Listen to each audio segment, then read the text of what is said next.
Chile, Gejimela, and Anna, and all the participants. Welcome you all. Então, bom dia a todos os participantes, bom dia aos organizadores, sejam todos bem-vindos e bem-vindas.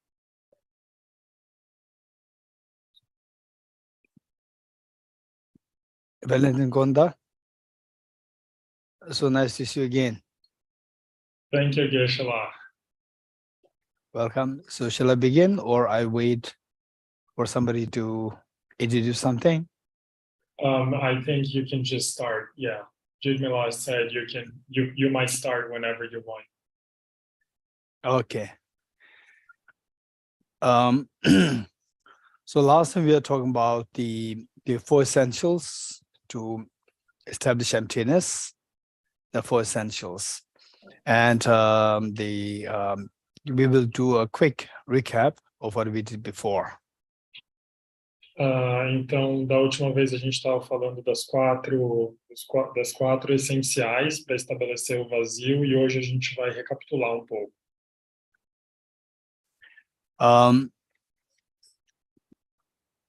First, we should get a confidence. Confidence meaning we should get a very clear picture of the benefit of meditating on emptiness. Então, em primeiro lugar, é preciso confiança, né, para entender e confiar nos benefícios de meditar sobre a vacuidade. And in fact, to quickly share with you the benefit, it is like say our life. The reality is that in our life, we encounter with difficulties, challenges, unhappy moments, stressful situations. Likewise, for no reason, perhaps it can be like the external factors, like the weather, wet, cold, dark, and we feel depressed, and also that when you're alone, where all your friends are away, again your mind will feel low. So we have all these experiences, and at times it can go to the extreme where the feeling of uneasiness is so acute to the extent that you can really feel traumatized, and can be anxietic, depressed. These are the realities, and at times the mental pain is so acute that the people take extreme steps. Então, eu vou falar um pouco sobre esses benefícios, né? Bom, para começar, é importante entender que a vida, ela está cercada de dificuldades, né? Então, a gente tem momentos de infelicidade, né? De sofrimento, de estresse. A gente sabe que esses fatores externos também atravessam as nossas vidas e nos trazem contingências, dificuldades. Por exemplo, o clima. Um dia muito chuvoso, um dia muito escuro, um dia muito frio, ele pode trazer para a gente a sensação de tristeza, de depressão. Ou então, quando a gente se sente muito sozinho, está longe dos nossos amigos, não tem ninguém por perto, a nossa mente pode acabar ficando embotada, né, com essa sensação de tristeza. E daí, esses sentimentos, eles podem ir se agravando, e eles podem se agravar tanto que eles podem gerar na gente traumas que vão nos levar a níveis ainda maiores de ansiedade, de depressão e de sofrimento mental, de dor mental mesmo. E daí, diante desse tipo de agravamento, a gente pode acabar, digamos assim, tendo reações extremas. And these problems are the problems for everyone. whether you are male or female, whether you are, say, whether you are Asian or non-Asian, whether you are Buddhist, non-Buddhist, everybody, this is a reality which cuts across the board of the humanity and all the sentient beings. E é claro, esses problemas que eu acabei de descrever para vocês, eles não discriminam pessoas, eles acometem todas as pessoas, seja você homem ou mulher, seja você asiático ou não asiático, seja você budista ou não budista, todos os seres sencientes estão atravessados por esses problemas. And there are so many teachers, the different traditions, and the medical experts. They come to offer their service, how to remove, how to lessen, or how to reduce these mental pains. And so our job is to learn all these. And of course, there are many of these, and some of them, depending on your level of intelligence, you can see that, okay, they are not really so wise. Some can be very profound. So the thing is that it is good to maintain an open mind, to learn from other traditions, to see what is relevant for you in terms of removing your problems and to help others remove their problems. Então, a gente sabe que existem muitos professores de diversas tradições que têm se debruçado, né, assim como especialistas na área médica, né, na área da saúde, que têm se debruçado sobre essa tarefa de servir as pessoas para encontrar caminhos para reduzir esse sofrimento mental. E daí, dependendo do seu nível de inteligência, da sua capacidade, né, de compreender esses ensinamentos, a gente vai, então, discernindo quais deles nos servem, quais deles não nos servem. E daí, a gente precisa ter uma mente aberta, então, para ir navegando esses diferentes ensinamentos, diferentes tradições. In our life, the experiences of pain, these are all like what is happening in the dream. And as long as we don't wake up, we have to flow with the dictates of the dream. What the dream dictates, you have to follow. And the dream, given that the dream is not really in your hand, so likewise, what is the situation in your life? Although we may see that, okay, I have that freedom, this freedom, so forth, in reality, we can't really even know what's going to happen tomorrow, and day after tomorrow, next year. We have no clue. And we plan, but does it really happen according to a plan? Not really sure. So therefore, the point is that the same, how to get out of this dream, problems in the dream, the best is for a lasting solution, wake up. Likewise, from the dream of the conventional world, what is happening here, just see how to wake up. So waking up is to realize that whatever is happening it doesn't really exist the way they appear to us. They are just projection of your own mind. When you see that it's all coming from your mind, that is the time when you wake up. So our job is to understand emptiness, to know, to wake up from the miseries of the sleep of the misery, sleep of samsara. Então, a gente pode pensar nessa vida muito parecida com uma dinâmica muito parecida com a dinâmica dos sonhos, né? Então, por exemplo, quando a gente está sonhando, até que a gente desperte do sonho, a gente vai precisar simplesmente seguir, digamos assim, seguir a narrativa desse sonho. Tá? Enquanto a gente estiver dormindo, o sonho vai ditar para onde nós vamos. E a gente vai ter que ir passando por essas experiências sem realmente tomar decisões ou fazer escolhas. E daí a vida, ela é muito parecida, né? A dinâmica da vida é muito parecida com essa dinâmica dos sonhos. A gente não tem ideia o que vai acontecer amanhã ou o que vai acontecer no ano que vem, muito menos. É claro que a gente faz planos, a gente planeja, a gente se prepara, mas a gente sabe que o futuro não vai acontecer necessariamente da forma como a gente planejou, da forma como a gente preparou. Então, isso implica muito sofrimento e uma certa angústia. E daí a gente se pergunta, como que a gente pode sair desse sonho? Como que a gente pode escapar, né, dessa narrativa na qual a gente fica preso? Então, como é que a gente pode romper com essa atitude de acreditar que o mundo convencional, como nós o vemos, como ele aparece para nós, ele é absolutamente verdadeiro? Então, é preciso despertar. A gente precisa acordar para sair do sonho. Então, o melhor caminho é esse, né? A gente despertar e a gente poder sair desse sonho que a gente chama de samsara.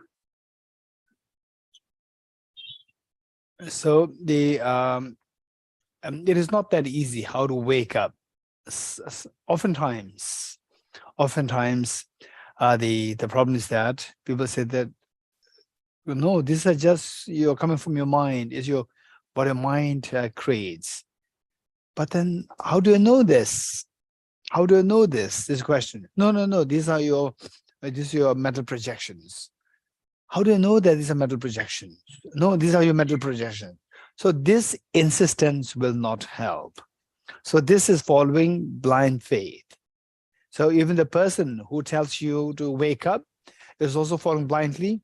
And the people who, oh, yeah, this is all like the dream. It is also blind faith. So if with the blind faith, you will never wake up. You will never wake up. You will never know how to wake up.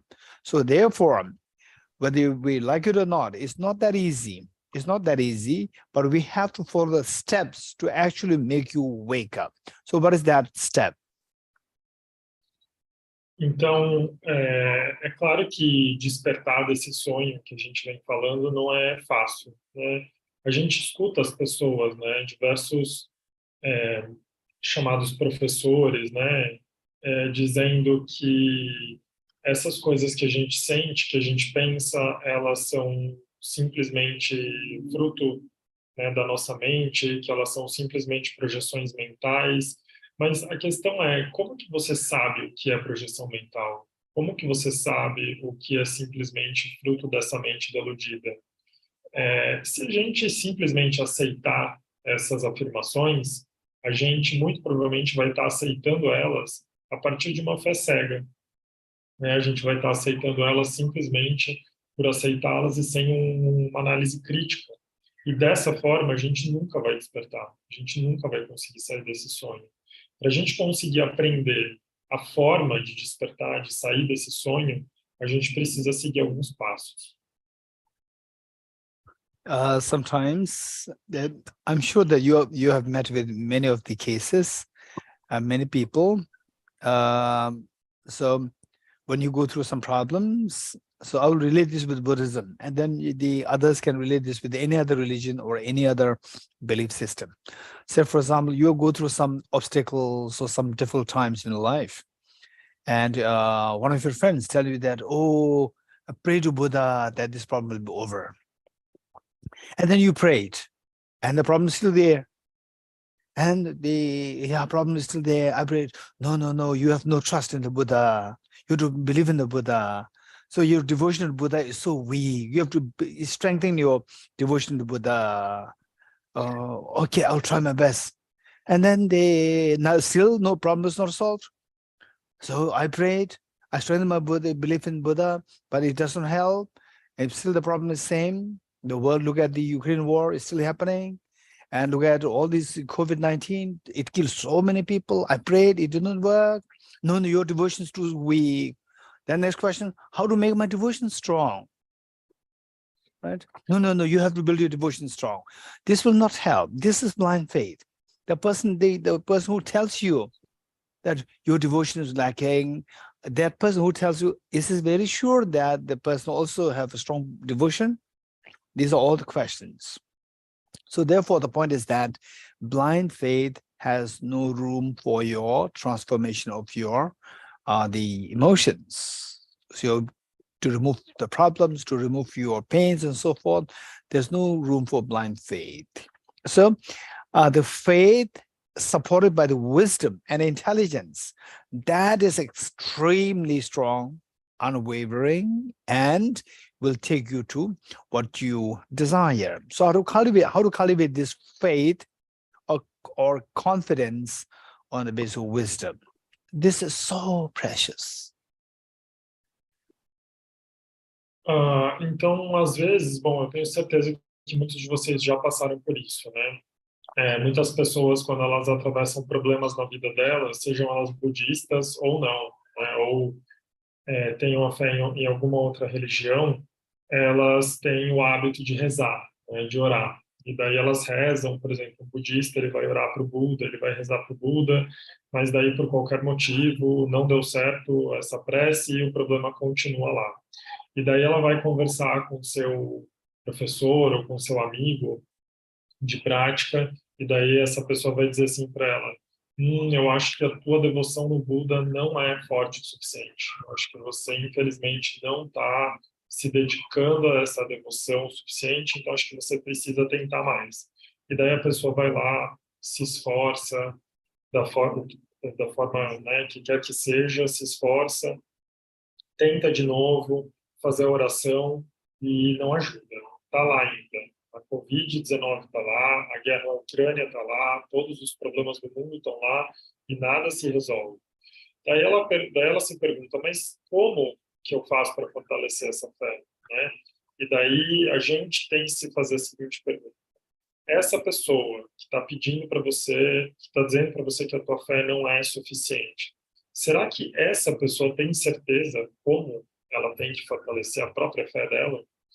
Então, quando a gente pensa nessa situação, a gente percebe que fé cega, ela não tem espaço nesse caminho, né? Quando a gente afirma que a gente quer despertar desse sonho, não há espaço para fé cega. A gente precisa de uma fé apoiada na sabedoria, uma fé apoiada no conhecimento. E daí, para isso, para a gente desenvolver esse tipo de confiança, existe um caminho. A gente vai falar sobre ele. So waking up from this sleep of ignorance, to wake up from the dream, to stop the dream of the pains.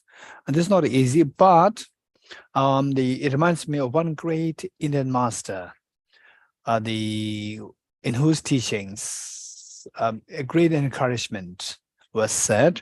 So this great master was the master Tilupa, and he was giving instruction to his student, Narupa.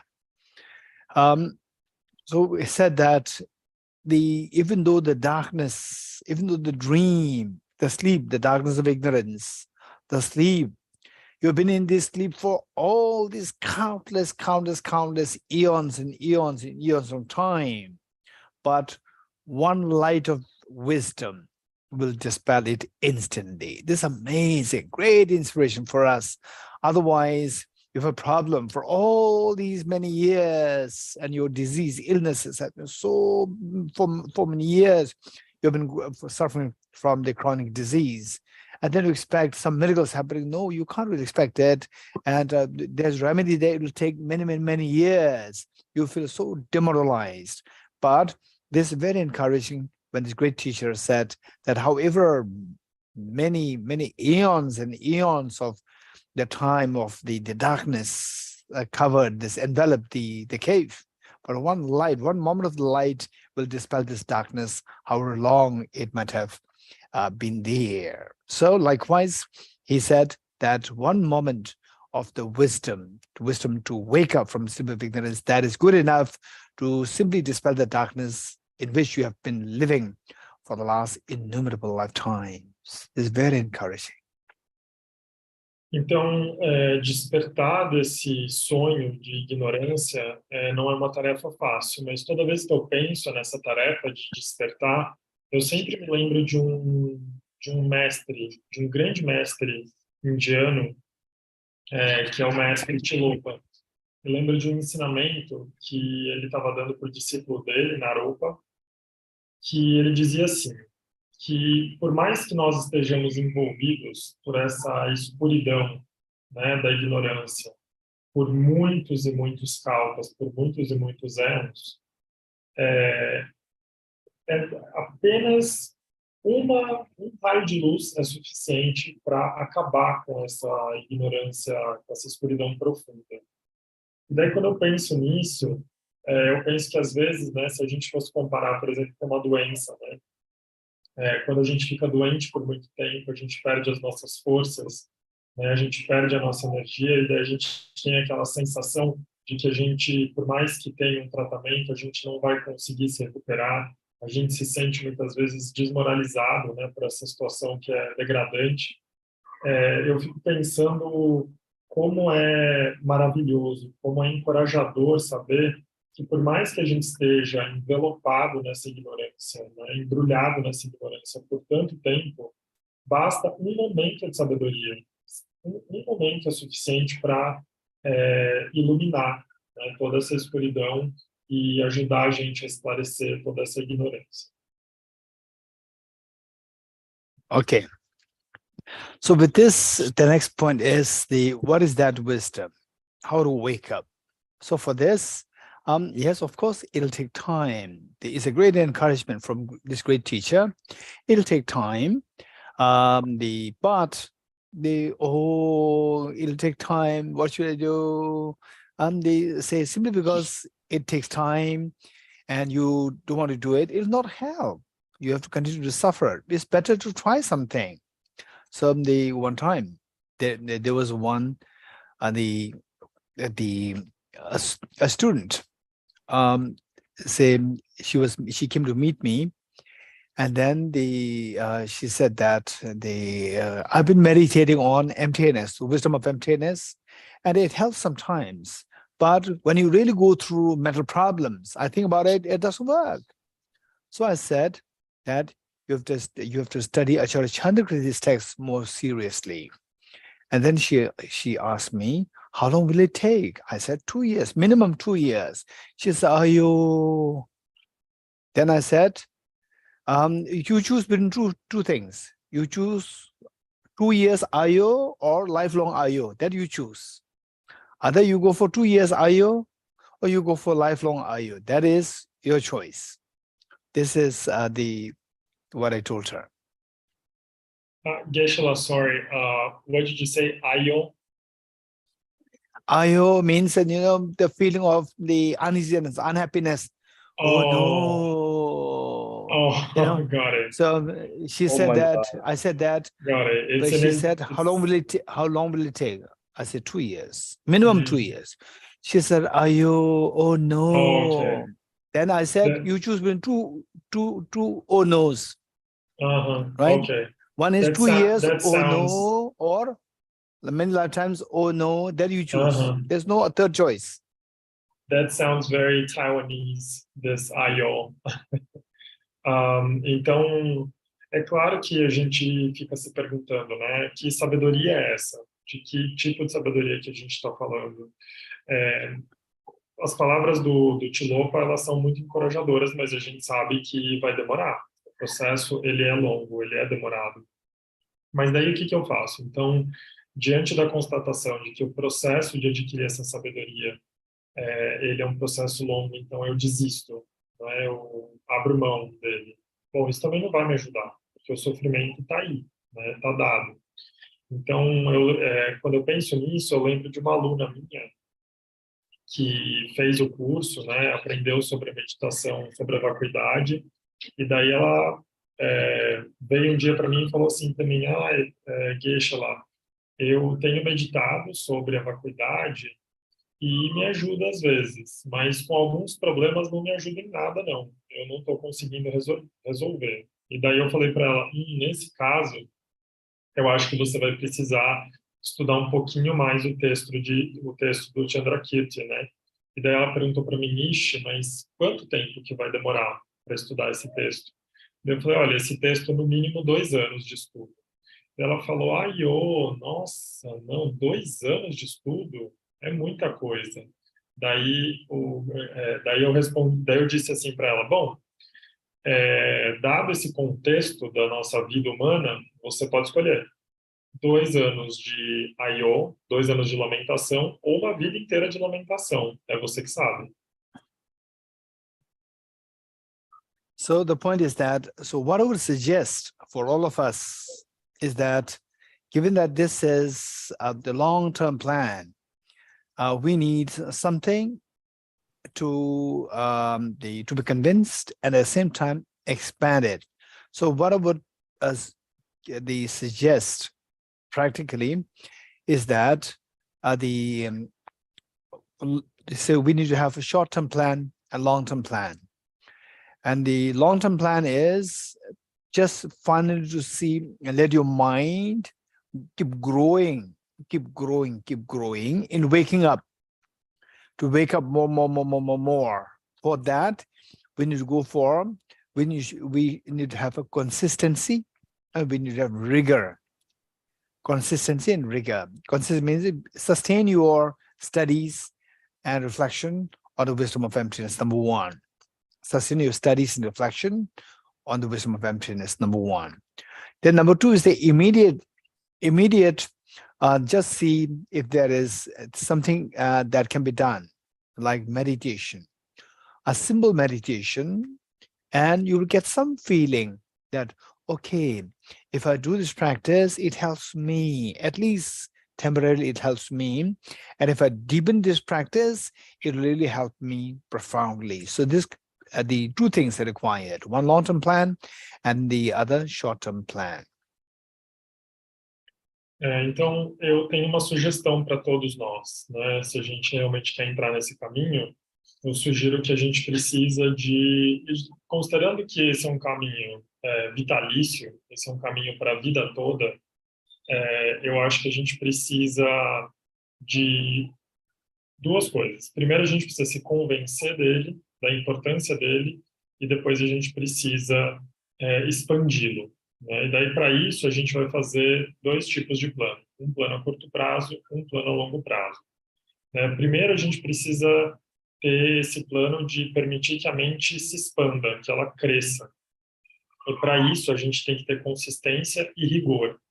Rigor nos nossos estudos sobre a vacuidade e a consistência na prática da meditação. Então, esses elementos, eles vão ajudar a gente a continuar a sustentar esse caminho. So now, the long-term plan is to go for more extensive studies. And as a part of this, as a part of long-term plan, we are doing the 4 essentials to establish emptiness, which we did. Of the 4, the first essential we did last time. I'm going to quickly recapitulate what we did last time, and then we'll continue, and then will be followed by the short-term meditation practice on emptiness. Então, o plano de longo prazo, né, ele tem a ver com esse olhar mais extensivo. Então, a gente pensa num estudo mais extensivo sobre a vacuidade. É justamente por isso que a gente tem falado sobre esses 4 aspectos essenciais para se estabelecer na vacuidade. A gente falou do primeiro da última vez, eu vou recapitular ele brevemente hoje, e daí a gente tem também um plano de curto prazo, que seria justamente a prática da meditação na vacuidade, como ela nos ajuda nesse caminho. So the 4 essentials to establish emptiness. Emptiness meaning that, first of all, emptiness, last time what we explained is that the objective, subjective, let's say in the dream, you see the dream ghost as real from the object.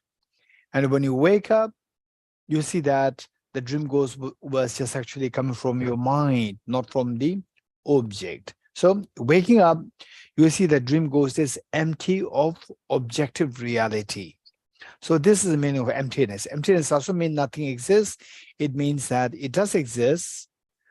For example, say yourself, your body, the world, your house, your families, they do exist, but they don't exist objectively. They exist subjectively. So they don't exist objectively. Is empty. They're empty of objective existence. This is the meaning of emptiness. Então, a gente falou sobre os 4 aspectos essenciais para estabelecer, né, para se estabelecer na vacuidade, e a gente falou sobre essa realidade objetiva, né, sobre a existência objetiva e subjetiva. E a gente falou um pouco sobre o sonho, né, e que quando a gente vê o fantasma no sonho, enquanto a gente está preso na narrativa do sonho, a gente acredita que ele é real, ou seja, que ele tem uma existência objetiva. No momento que a gente desperta do sonho, a gente percebe que, na realidade, esse fantasma, ele é uma criação da nossa mente. Portanto, ele é vazio de existência objetiva, de realidade objetiva. E daí, quando a gente fala sobre isso, a gente não está negando a existência das coisas, dizendo que elas não existem. Não, a gente só está estabelecendo que as coisas existem sim, mas que elas existem, elas têm uma existência subjetiva. Elas são vazias de existência objetiva. For emptiness, many people just learning emptiness for 4 sessions. And of course, we can't expect the person to understand emptiness so well. But even those people, some acclaimed professors teaching Buddhist philosophy, even they take emptiness to mean nothingness, nihilism. So they said that, oh, in Buddhism, there's nothing existing. The Buddha taught everything is selfless. There's nothing exists. This is wrong understanding. So to understand emptiness, you have to acknowledge that everything exists. The world exists. Your compassion is required. Your compassion to help the world is required. And you also need others' compassion. You also need others' help. You're not independent. There's no independent reality. Everything is dependent reality. Everything is dependent originated. So we see that we are all connected rather than seeing nothing exists. If you understand emptiness, that nothing exists, this is nihilism. Whereas by understanding emptiness, if you see the connection, we're all connected, we're all dependent on each other, you are going in the right track. Então, quando a gente está falando de vacuidade, a gente sabe que tem algumas pessoas que, infelizmente, elas vão para um curso sobre vacuidade, elas, sei lá, fazem 4 aulas sobre o tema, e daí elas saem desse curso já se intitulando professores, professoras, e daí, infelizmente, elas vão lá fora e fazem uma bagunça, fazem uma confusão. Falam que vacuidade é sobre negar a existência de todas as coisas e acabam fazendo com que as pessoas tenham uma compreensão equivocada, dizendo que é algum tipo de niilismo, né? Que o budismo é nihilista, que ele nega a existência de todas as coisas, quando na realidade não tem nada a ver com isso. A gente não nega a existência das coisas, a gente só coloca essa existência no lugar dela, né? E daí, é claro que as pessoas existem sim, né?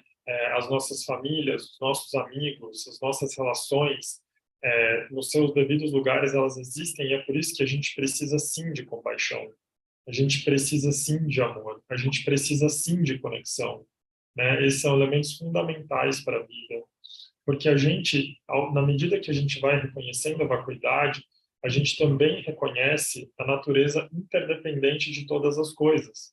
A gente percebe que a gente está o tempo todo dependendo das outras pessoas, as outras pessoas também dependem da gente, e dessa maneira nós estamos todos conectados. Então nós precisamos de compaixão, de amorosidade para viver. The 4 essentials that we are learning, the reasoning of the 4 essentials to establish emptiness, we are learning. This is not to tell us that nothing exists. It is everything empty. There's not a meaning. This is to tell us that everything exists, but everything exists dependently and subjectively. This is what we are learning. Então, digamos assim, a razão por trás desses 4 aspectos essenciais do estudo deles não é para negar a existência das coisas, mas é justamente para dizer que todas as coisas existem, mas elas existem de maneira subjetiva e conectada, interdependente. Okay, so the four essentials are, number one, essential of identifying the object of negation. Essential of identifying the object of negation, number one. Number two, essential of understanding the emptiness of the objects being intrinsically one with its parts. Let me repeat it. The essential of understanding the emptiness of the objects being intrinsically one with its parts.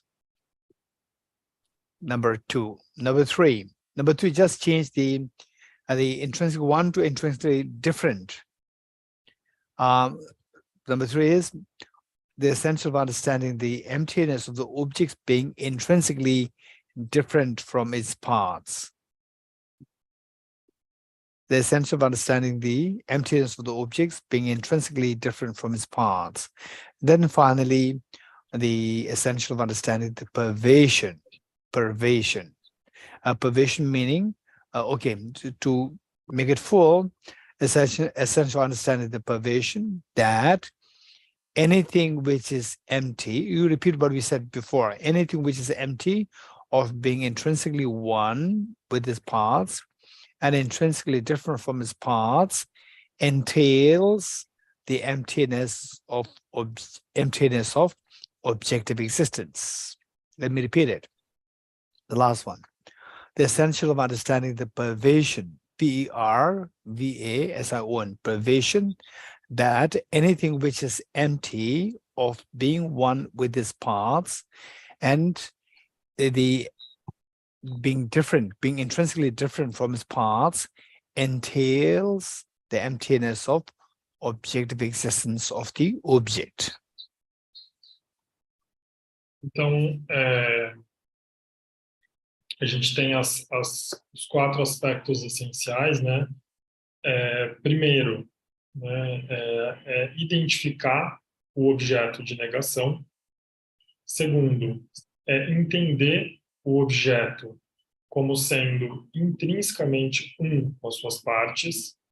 O terceiro é a mesma coisa, só que mudando para, ao invés de sendo um, é sendo diferente de suas partes, ou seja,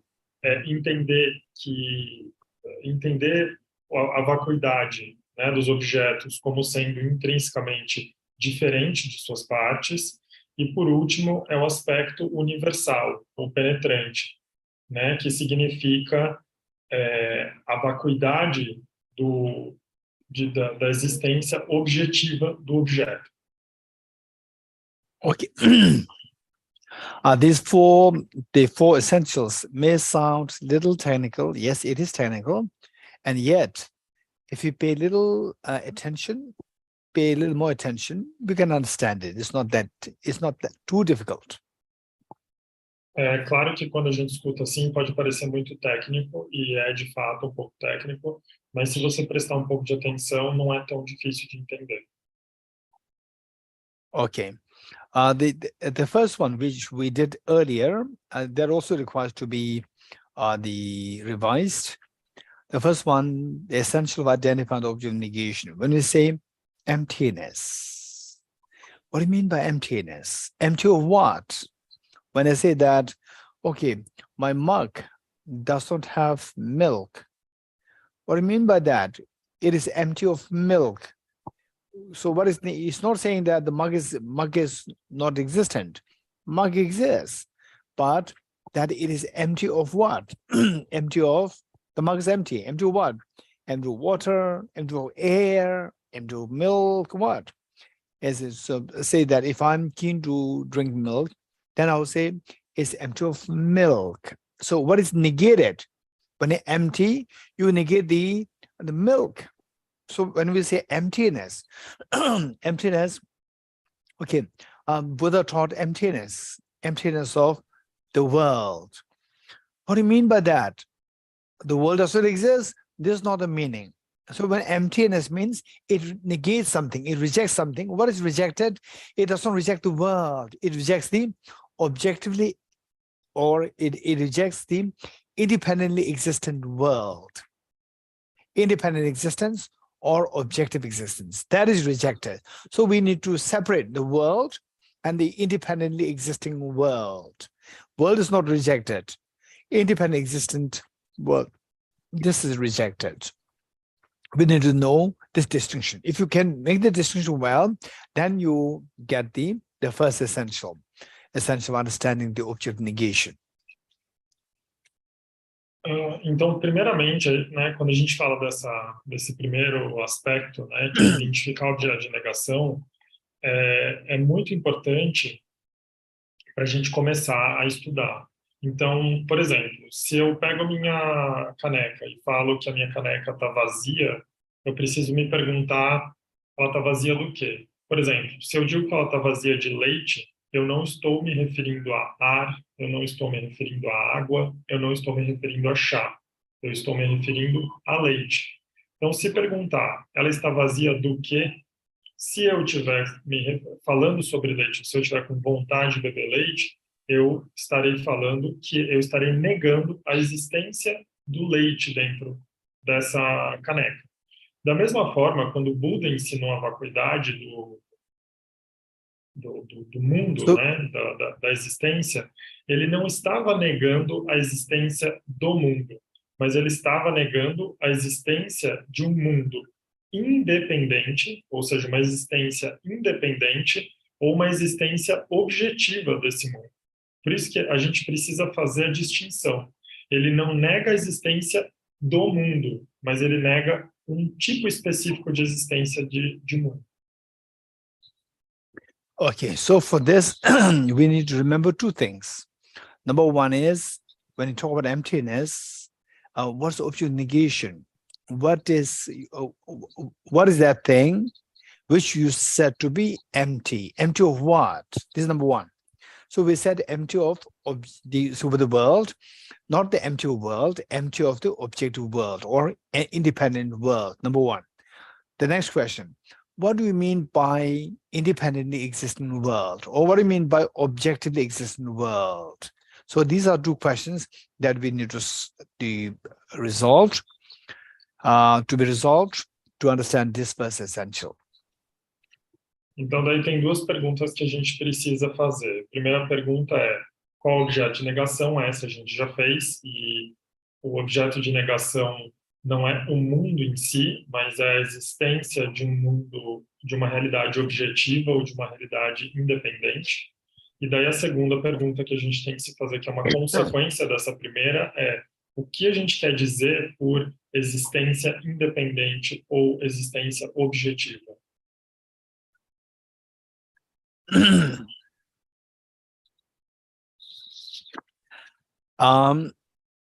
So for this, the number one, we got an answer. Question number one was, what the things are empty of what? We said this is obvious. Empty of what means what are you negating? What you are rejecting? We don't reject the world. We don't reject I. We don't reject you. We don't reject your family members. What do we reject is, we reject the independently existing world, independent existing family members, and so forth. So that is the object of negation. The next question, what do you mean by independently existent world? Independent existent self, independent existent family members. What do you mean by that? What do you mean by independent existent flower? So this is what we're going to explore, second part. Então, a primeira a gente já respondeu, né? É vazio do quê? Vazio de existência independente, intrínseca, ou de uma existência objetiva. E daí a gente estabeleceu que a gente não está rejeitando nem o eu, nem o você, nem os familiares, nem o mundo. A gente está rejeitando a existência intrínseca ou objetiva de um eu, de um você, de um familiares, de um amigos, de um mundo. Daí a gente vai para a segunda, que a gente tem que responder agora, que é o que a gente quer dizer por existência independente, intrínseca, objetiva. É esse tópico que a gente precisa explorar, com cuidado. if you miss the number one, you will miss number 2, 3, 4. So number one is so important to make sure that we don't miss it. A gente está se debruçando com muito cuidado sobre a pergunta 1, porque se a gente não conseguir responder bem a 1, a gente vai errar muito feio na 2, na 3, na 4. Então, é muito importante a gente não errar na 1. And as I mentioned before, if you're being very consistent with your study, reflection on emptiness, then experientially you will see that as you keep growing in your journey of emptiness, wisdom of emptiness, even this your understanding of the first essential, it become clearer. Então, como eu disse antes, se a gente conseguir esse rigor e essa consistência no estudo sistemático desse primeiro aspecto, a gente vai experimentar nas nossas vidas, a gente vai conseguir observar e experimentar nas nossas vidas o nosso crescimento, a nossa maturação nesse caminho. E a gente vai perceber como a compreensão desse primeiro aspecto vai se tornar cada vez mais clara, cada vez mais lúcida. So with this, what do you mean by objectively existent flower, let's say? And you can apply this to other things, like the objectively existence of yourself, because they're all the problems, that the weather is a problem, my neighbor is a problem, the COVID is a problem, and the government is a problem, and my parents are a problem, my children are a problem, my workplace is a problem. So when we identify all these problems, so there are two things, like let's say that when I look at this flower, the flower is not good. The flower is not good. Again, there's a problem with the flower. So flower is the object and your mind is the subject, or you are the subject. So you are always, so there's only, the problem is only when you as a person interacts with the object, then the problem manifests. So in all the problems, the object may differ, object will change, but the person who finds it problematic, this person is always there. So if you see the emptiness of the person, that is very effective to cut all your problems. Então, o que a gente quer dizer quando a gente fala de existência independente, né, ou existência intrínseca de um objeto? Vamos pensar assim, vamos olhar para essa flor, mas na realidade a gente poderia aplicar isso a qualquer problema. E daí quando eu digo problema, a gente pode dizer assim, Covid é um problema, os meus vizinhos podem ser um problema, os meus pais podem ser um problema, o meu trabalho pode ser um problema, a política pode ser um problema, tem 1000 coisas aí em volta da gente que a gente poderia pegar como exemplo do que pode potencialmente ser um problema. Quando eu olho para essa flor, por exemplo, eu posso pensar assim, eu não gosto dela, ela me incomoda, eu acho ela feia. E daí a gente percebe que o problema, ele só surgiu no momento em que o sujeito, no caso eu, olhando para a flor, entrou em contato com o objeto, no caso a flor. E daí é dessa interação que surge o problema. Mas é interessante a gente pensar que o objeto em si, ele muda, né? A gente acabou de falar de vários objetos aqui que podem representar um problema, inclusive a flor. O que não muda é a pessoa, no caso, o sujeito, esta mente que está interagindo com esse objeto. Então, é justamente por isso que, na realidade, o problema vai estar sempre lá, porque o problema, ele começa aí, dessa interação. So let's apply this to the self, to yourself. You exist. Don't say that I don't exist. Buddha taught selflessness. There is no self. This is wrong understanding. So when you say I, yes, this I exists. You are happy, you're not happy, this I exists. But Simply because I exist, this is not a problem. The problem is when you see this self, as independently real. Or when you see the flower as independently real, then the problems start. Not by seeing the flower, not by seeing the self. Então, vamos aplicar isso a nós mesmos, ao nosso self, né? Ao nosso eu. A gente poderia, então, negar a existência de um eu, né? Dizer que o Buda ensinou o Buda ensinou não eu. Então, o Buda ele está negando a existência de um eu. Não, isso é uma visão errada. Não é isso.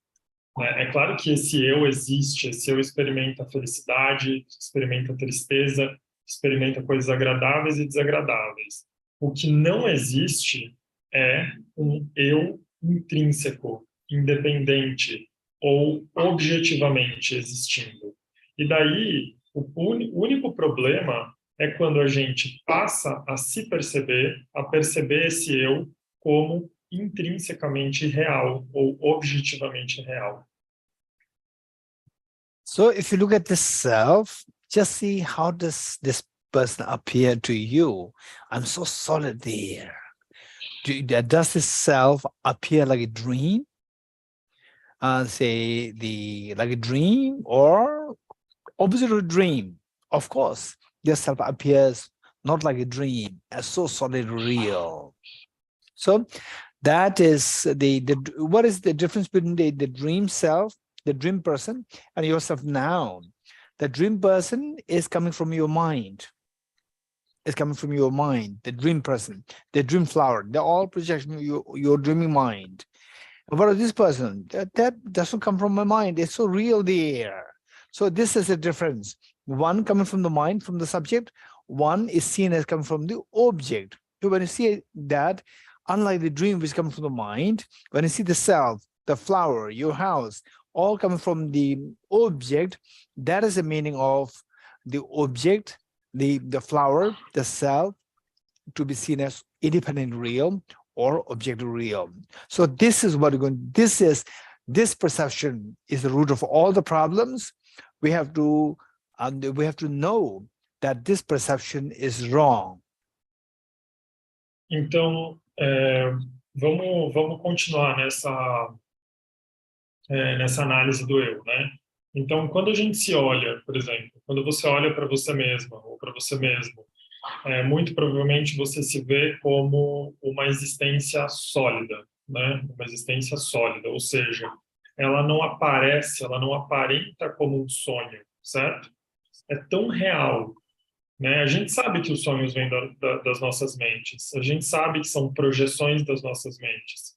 Quando eu sonho com uma flor, eu sei que essa flor com a qual eu sonhei, ela é fruto do sonho, ou seja, ela carece de uma existência objetiva ou intrínseca. Mas, quando eu olho para mim mesmo, para minha casa, para minha família, daí não.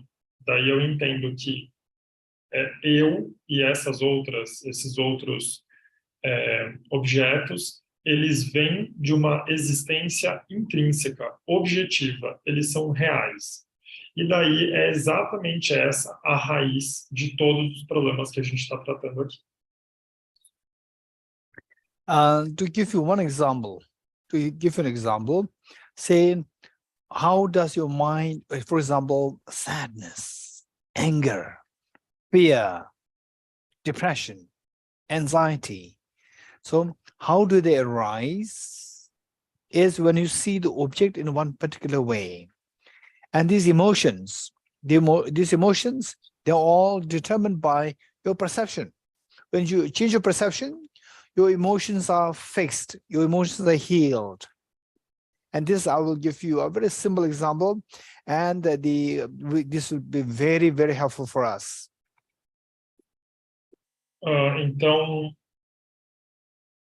Então eu vou dar um exemplo para vocês, né? Se a gente considerar emoções aflitivas como a tristeza, a raiva, o medo, a ansiedade, e a gente se perguntar como elas surgem, como essas emoções surgem, a gente vai perceber que elas surgem justamente a partir das nossas percepções, da forma como a gente vê, percebe as coisas, uma forma particular de perceber as coisas. Se a gente mudar a nossa percepção das coisas, a gente vai perceber que as nossas emoções também vão mudar.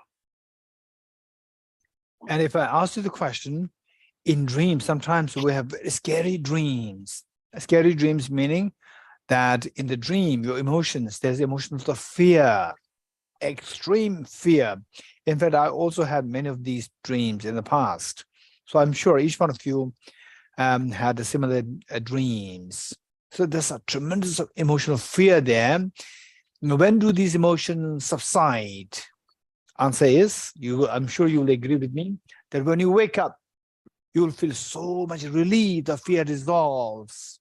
So you have to remember why the fear dissolves when you wake up, why in the dream you had to fear, why. The only answer remains in the fact that in the dream, you see the object which triggered the fear is seen as so objectively real. When you wake up, you come to discover that that object which triggered fear in you is just coming from your mind. Projected mind from the object is just empty. Then the fear dissolves. Então, para dar exemplo aqui que deve ser muito próximo de todos nós, né? Às vezes nós temos pesadelos, né? Pesadelos bem assustadores. Esses pesadelos eles podem envolver emoções muito fortes, como por exemplo medo, um medo extremo, né? Uma situação de medo extrema. E eu tenho certeza que todos vocês já devem ter passado por uma situação como essa. E daí a pergunta que eu faço para vocês é: em que momento nesse contexto que eu estou narrando aqui para vocês, em que momento que esse sentimento aflitivo do medo, ele desaparece? É justamente quando a gente desperta, não é? E por que isso? Né? Por que isso acontece? A única resposta que a gente pode dar é porque há um câmbio, há uma mudança na nossa percepção. Enquanto nossa mente está iludida no sonho, a gente percebe o objeto que está lá aparecendo para a gente como um objeto intrinsecamente real, intrinsecamente existente. E por isso ele é uma ameaça factível para a gente tem medo dele. Uma vez que a gente desperta, que a nossa mente desperta desse estado de sonho, então ela rapidamente se dá conta de que esse objeto ele não tem uma natureza intrínseca, não tem uma existência intrínseca. Ele tinha, na verdade, uma existência subjetiva dentro do contexto do sonho e, por isso, ele não é mais real, ele não é mais uma ameaça factível para a gente. E daí o nosso sentimento, nossa emoção muda completamente. Okay. Now in the real waking life, a simple example, usually when we have offline classes, we do this exercise. I ask people to look at each other. When they look at each other, at their face, everybody starts to smile. And why you are smiling? There's the emotion of, I don't know whether joy or the fantasy or whatever. Something comes to your mind and that it makes you smile. And this is the first experiment. Then the second part which I asked you to do is, now don't look at the other person, simply think of the other person, and the number one, think of this person and the scene. Nobody smiles when you think of the other person. So, and then I asked them why. In the first case, when you look at the other person with the eyes, you smile. But the second case, when you imagine it with the same face coming in your mind, you do not smile. Why? So the answer is very simple. In the first case, you see the person as from the object, real. In the second case, you know that is coming from your subject. You are creating it. So it doesn't really trigger any emotions of the upsurge of the emotion doesn't happen. And the third one is that the face which made you smile is nothing but made of billions of atoms. If you look at it with your own naked eyes, at the same face in the form of the billions of atoms, will you smile? You will not smile. It's the same object, but You change the perception and the smile stops. When you see just a bunch of atoms there, your smile stops. So in these three different cases, we see in the first case, there's smile. In the second case, you just imagine that you imagine the face of the person, knowing that it's coming from your subject, empty of objective existence, the smile stops. In the third case, looking with your own eyes, but just a bunch of atoms, again the smile stops because the perception changes. Object remains the same, the subject remains the same, your eye consciousness, but the perception changes. Where in the first case, you see that there's face, in the second case, no face, bunch of atoms, no face, your smile stops. So these are the realities. And if you can actually do it in your real life, say you look at your friends, the face of their friends, you actually look at it, look at the person's their face over the eyes and see how you react. And we just imagine how you react. And imagine that you're looking at the other person as a bunch of atoms, how you look at. So these, your emotions will change depending on the change in the perception.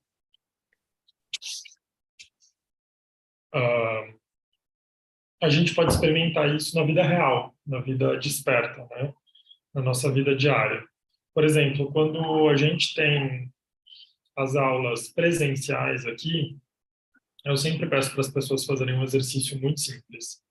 Esse exercício consiste nas pessoas trabalharem em duplas e elas simplesmente olharem umas para as outras no olho, olhar de frente mesmo, né? E o que acontece é que, invariavelmente, as pessoas acabam sorrindo, né? Elas acabam trocando sorrisos. Né? E daí a gente pode dar algumas respostas de por que isso acontece. Isso vem da alegria do encontro, isso vem de um estado de graça, né? Mas, enfim, o que acontece é que faz com que as pessoas sorriam. Na segunda parte do experimento, eu peço para que as pessoas novamente se virem de frente, né, para mim, e fechem os olhos. E peço que elas imaginem em suas mentes o rosto daquela pessoa que elas estavam olhando agora há pouco. E o que acontece, invariavelmente, é que elas não sorriem mais. E daí eu me perguntei, né, e pergunto sempre para os estudantes, por quê? Por que isso acontece? E a resposta é muito simples. Porque quando a gente está olhando para as pessoas, a gente enxerga as pessoas como um objeto que tem uma existência intrínseca, uma existência objetiva, e quando a gente fecha os olhos e imagina, a gente tem certeza que aquilo é simplesmente uma criação da nossa mente, ou seja, não tem existência objetiva e por isso não provoca a emoção da alegria na gente.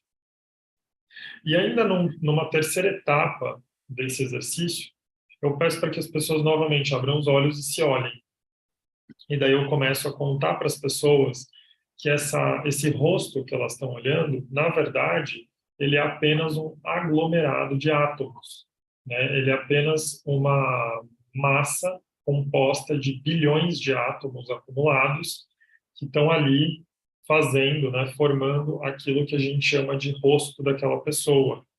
E no exato momento que eu digo isso, que as pessoas começam a perceber, né, que aquele rosto é, na verdade, feito de átomos, elas param de sorrir novamente. E daí é muito interessante, né, porque o objeto, ele continua exatamente o mesmo. É o rosto daquela pessoa que, alguns minutos atrás, provocava um sorriso em mim. A minha consciência também continua a mesma. A consciência da visão, né, o contato do olho é exatamente o mesmo. Não mudou nada na minha consciência de visão. O que mudou é a minha percepção em relação a esse objeto. Então, a minha percepção mudando, ela também faz com que a minha emoção mude. Aquela emoção de alegria, de ternura, de graça, muda imediatamente.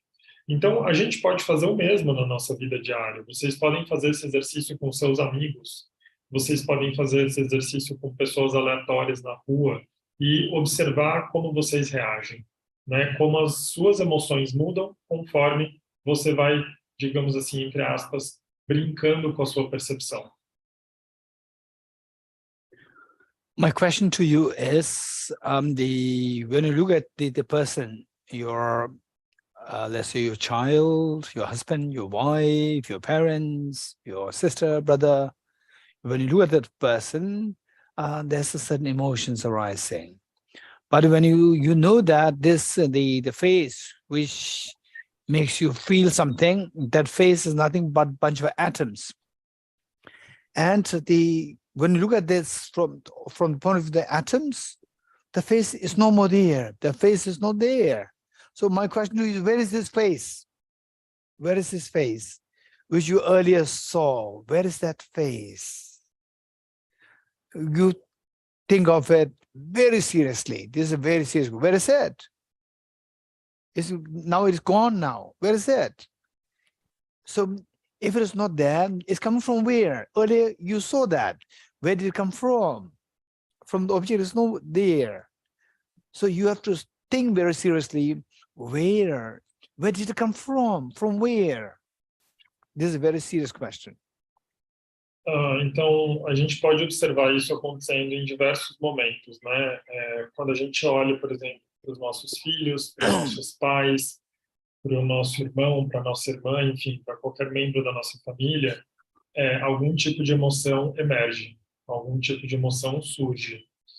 E daí, quando a gente muda a nossa percepção e a gente começa a notar que aquele rosto que nos provoca todas essas emoções, na realidade é um aglomerado de átomos, a gente começa a perceber outras coisas. Daí, de repente, aquele rosto que estava lá agora há pouco, fazendo a gente sentir uma porção de coisas, ele desapareceu.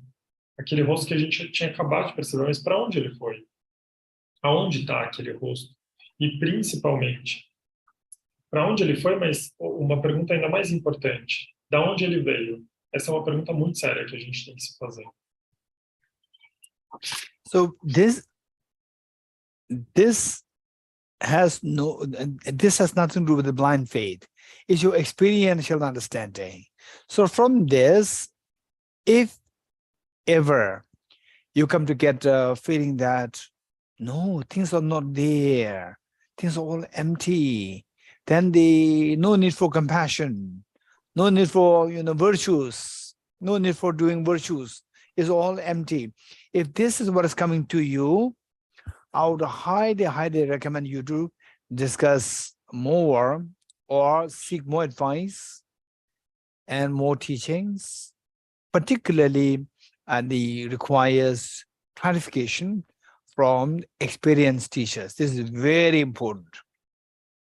This is very important. Então, a gente está fazendo esse caminho para perceber que não tem nada a ver com fé cega, não tem nada a ver com aceitar uma condição, um ensinamento, né, sem investigação. Muito pelo contrário, a aprendizagem experimental. A gente está experimentando coisas e aprendendo com elas. Todo mundo pode fazer isso. Se por um acaso esse ensinamento da vacuidade ele trouxer para você algum tipo de percepção de que tudo é vazio, tudo é absolutamente vazio, nada existe e que, portanto, não há a menor necessidade de nutrir ou desenvolver compaixão, não há necessidade de praticar a virtude. Então, se isso realmente está brotando, está emergindo na sua mente, eu recomendo muito que você procure aprofundar a sua compreensão, mas que principalmente você procure bons conselhos de mestres e mestras experientes, experimentados, que possam te ajudar. So, in this, the practice of the wisdom of emptiness, there are two levels. You're bound to reach the two different stages. The first stage is that, what I'm seeing is not there. Objectively is empty. This is the first stage. This is not the complete understanding of emptiness. It takes you closer there. You're very sure what I'm seeing is not the reality. And then this can, because you are just in the first stage, not in the second stage, and this can make you feel a little nihilistic, thinking that there's no room for compassion. Even I don't have to practice even compassion. There's nothing really there. Why should I do virtues? There's nothing really there. These things are bound to happen when you reach the first level. The first level is only one part, was the emptiness part, but there's not a complete emptiness. Then after this, you have to go to the next stage. Next stage is dependent origination. After getting this emptiness, yet still things happen dependently. When you are very sure of the emptiness, and then see dependent, second level, dependent origination, and understanding dependent origination, and then you see emptiness, that is a real understanding of emptiness, where you can see the harmony of two things, where all your destructive emotions, anger, fear, stress, they all dissolve, and your compassion grows. Your love and affection towards your family grows. Your compassion grows. You become a very sensible person. So when that happens, that is a complete understanding of emptiness. Então, a prática da sabedoria da vacuidade, ela tem duas etapas que são igualmente importantes. A primeira etapa é essa que a gente acabou de falar, que as coisas, os objetos, eles não existem da maneira como eu os percebo, ou seja, eles não têm uma existência intrínseca, uma existência própria, uma existência objetiva. O que eu vejo não é exatamente como aparece para mim. E daí essa etapa, que é incompleta, ela é apenas uma parte, ela pode, às vezes, fazer com que a gente se sinta um pouco nihilista, né? Tipo, negando as coisas, as coisas não estão aí, né? Mas isso é apenas uma parte do caminho. A segunda parte, que é uma parte muito importante, é a parte da originação dependente, que é realmente a gente entender como as coisas, como os objetos, eles existem de uma maneira interdependente, né? Essa interdependência. Quando a gente consegue acessar esse segundo nível, daí a gente tem uma compreensão completa da vacuidade. E quando a gente compreende isso, essa interconectividade das coisas, a gente vai perceber que a nossa raiva, o nosso medo, as nossas emoções aflitivas, elas vão começar a dissolver, elas vão começar a reduzir. A gente vai conseguir mitigar essas emoções aflitivas. E, por outro lado, o nosso amor, essa compaixão pelos nossos familiares, pelos nossos amigos, vai só se fortalecer diante dessa compreensão da originação dependente. Então, isso é o que a gente chama de uma compreensão completa da natureza da vacuidade. Okay, now going to the essential number 2 and essential number 3 and essential number 4, the remaining 3. For this, we need to remember what Nagarjuna said. Okay,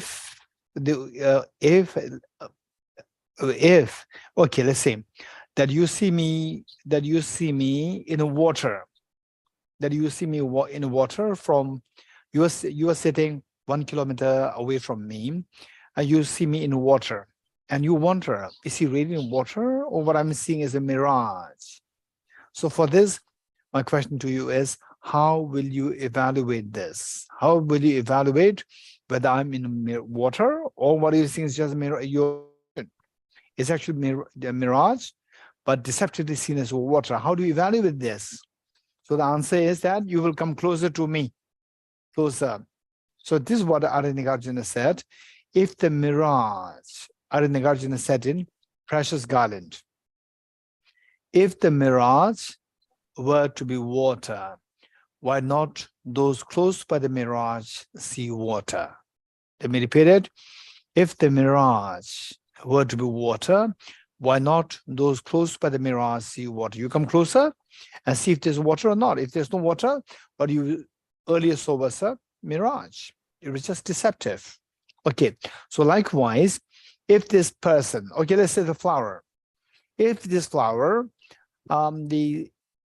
exists objectively, from the object, not from the subject, objectively, why I don't see this flower as I go closer to the object? The reason which Nagarjuna taught, we applied this to the flower. Então agora a gente vai falar sobre o segundo, terceiro e quarto aspectos, né? E daí para isso a gente vai lembrar de um ensinamento muito importante de um grande mestre, Arya Nagarjuna, que falava o seguinte, né? Vamos supor, nós estamos sentados a 1 quilômetro de distância, né? Ou simplesmente estamos muito longe um do outro. E daí você me vê refletido na água, você vê a minha imagem refletida na água. E daí você pensa, seria isso realmente a minha imagem refletida na água ou seria uma miragem, uma ilusão? Como é que eu posso avaliar? Como é que eu posso descobrir, digamos assim, a verdade? E daí o que a Arya Nagarjuna fala é que você precisa se aproximar da imagem, você chegar mais perto da imagem. Uma vez que você se aproxima da imagem, você vai poder perceber se existe água, de fato, né? Você vai avaliar se aquela água existe ali, e se não existe água, logicamente é uma miragem. Né? É isso que ele diz no texto, né, da guirlanda preciosa. Então, a gente poderia, por exemplo, aplicar isso à flor, né, que a gente vem falando aqui há algum tempo. Né, aplicar o mesmo princípio à flor, né, de se aproximar para analisar essa existência que muitas vezes a gente considera objetiva. So, we need to remember that these two, as you go, the mind which goes closer towards the object, this is technically known as ultimate analysis, and the mind which looks at the object from distance, this is known as conventional analysis. So we need to remember that our minds can be classified into two groups: ultimate analysis and the conventional analysis. Ultimate analysis, which goes closer to the object, and the conventional analysis, which looks from distance. For example, let's say from distance you see the forest. You don't see the individual trees. You see just like everything, just like blackish thing there, a forest there. When you go closer, you don't see the forest. You see the individual trees. So we see that there's a difference. With the same object, your perception changes. From distance, you see as a forest, it's just mixed up, no individual trees. When you go closer, you see the individual trees, you don't see the forest. Your perception changes. So therefore, our mind can see the same object in two different ways, by going closer and from far away. The mind which looks at the object by going closer is known as ultimate analysis, and the mind which looks at the same object from distance is known as conventional analysis. We should remember this. This is a very important concept. Então, a gente tem então duas formas, né, de se posicionar, digamos assim, em relação ao objeto. Né? A mente que se aproxima do objeto, a gente chama ela de uma análise última, final ou derradeira. Né? E a mente que olha para o objeto à distância, a gente chama de análise convencional. Então, existem esses dois tipos de posicionamento da mente em relação ao objeto. Por exemplo, se a gente pensar numa floresta, quando eu olho para essa floresta à distância, né, quando eu olho para ela de longe, eu a entendo como floresta. Agora, se eu me aproximo dessa floresta, se eu entro na floresta, os mesmos objetos vão se tornar diferentes, vão se tornar árvores individuais. Eu vou passar a ver árvores e não mais a floresta. Então, a gente percebe que os objetos, eles não mudaram, são os mesmos. O que mudou é a percepção. O que mudou é a forma como a nossa mente enxerga os mesmos objetos. Então, essas duas formas são, primeiro, a mente que se aproxima, que seria a análise última, e a mente que se distancia, que seria a análise convencional. Okay, so if the flower does exist, how it appears to us as objective real, then which of the two minds should see that? It should be the ultimate analysis, which you see this, not the conventional analysis. So you have to use the ultimate analysis to verify if the flower actually exists from the object or not. Então, por exemplo, se a gente se perguntar se essa flor realmente existe, ou seja, se ela tem uma existência intrínseca, qual mente deveria analisar isso? É claro que nesse caso, no caso dessa pergunta, a gente precisa posicionar nossa mente com análise última, análise final. Então, é essa mente que vai verificar a existência nesse nível dessa flor. By using the ultimate analysis, we see only two things, and the object disappears. And what are the two things? Can you okay. Então, essa mente, ela vai perceber duas coisas. Que coisas são essas? So as we go closer to the object, what we see is that, for example, for the flower, as you go closer, you end up seeing the, say, the first cells. Then if you go further, you can even go further. Going further, the cells, chromosomes, the nucleus, then the chromosomes, then the DNA molecules, then the atoms. You can still go further, but for time being, let's just stop there at the end on the atomic level. So when you reach the atomic level, there are two things that you can see.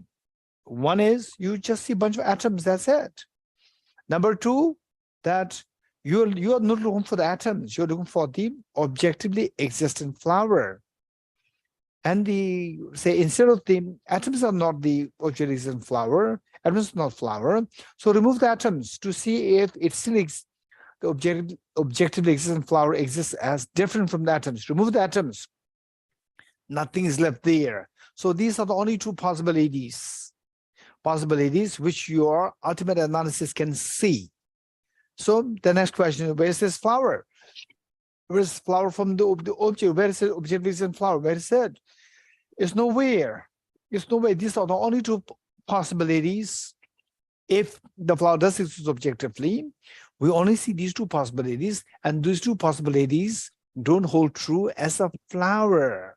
So the first one, when you see that the atoms are not the flower, if you are convinced with this in the eyes of the ultimate analysis, not in the eyes of the conventional analysis, in the eyes of ultimate analysis, when you see that these atoms are not to be identified as one with the flower, this is the meaning of the second essential of understanding the emptiness of the objects being intrinsically different from its intrinsically one with its parts.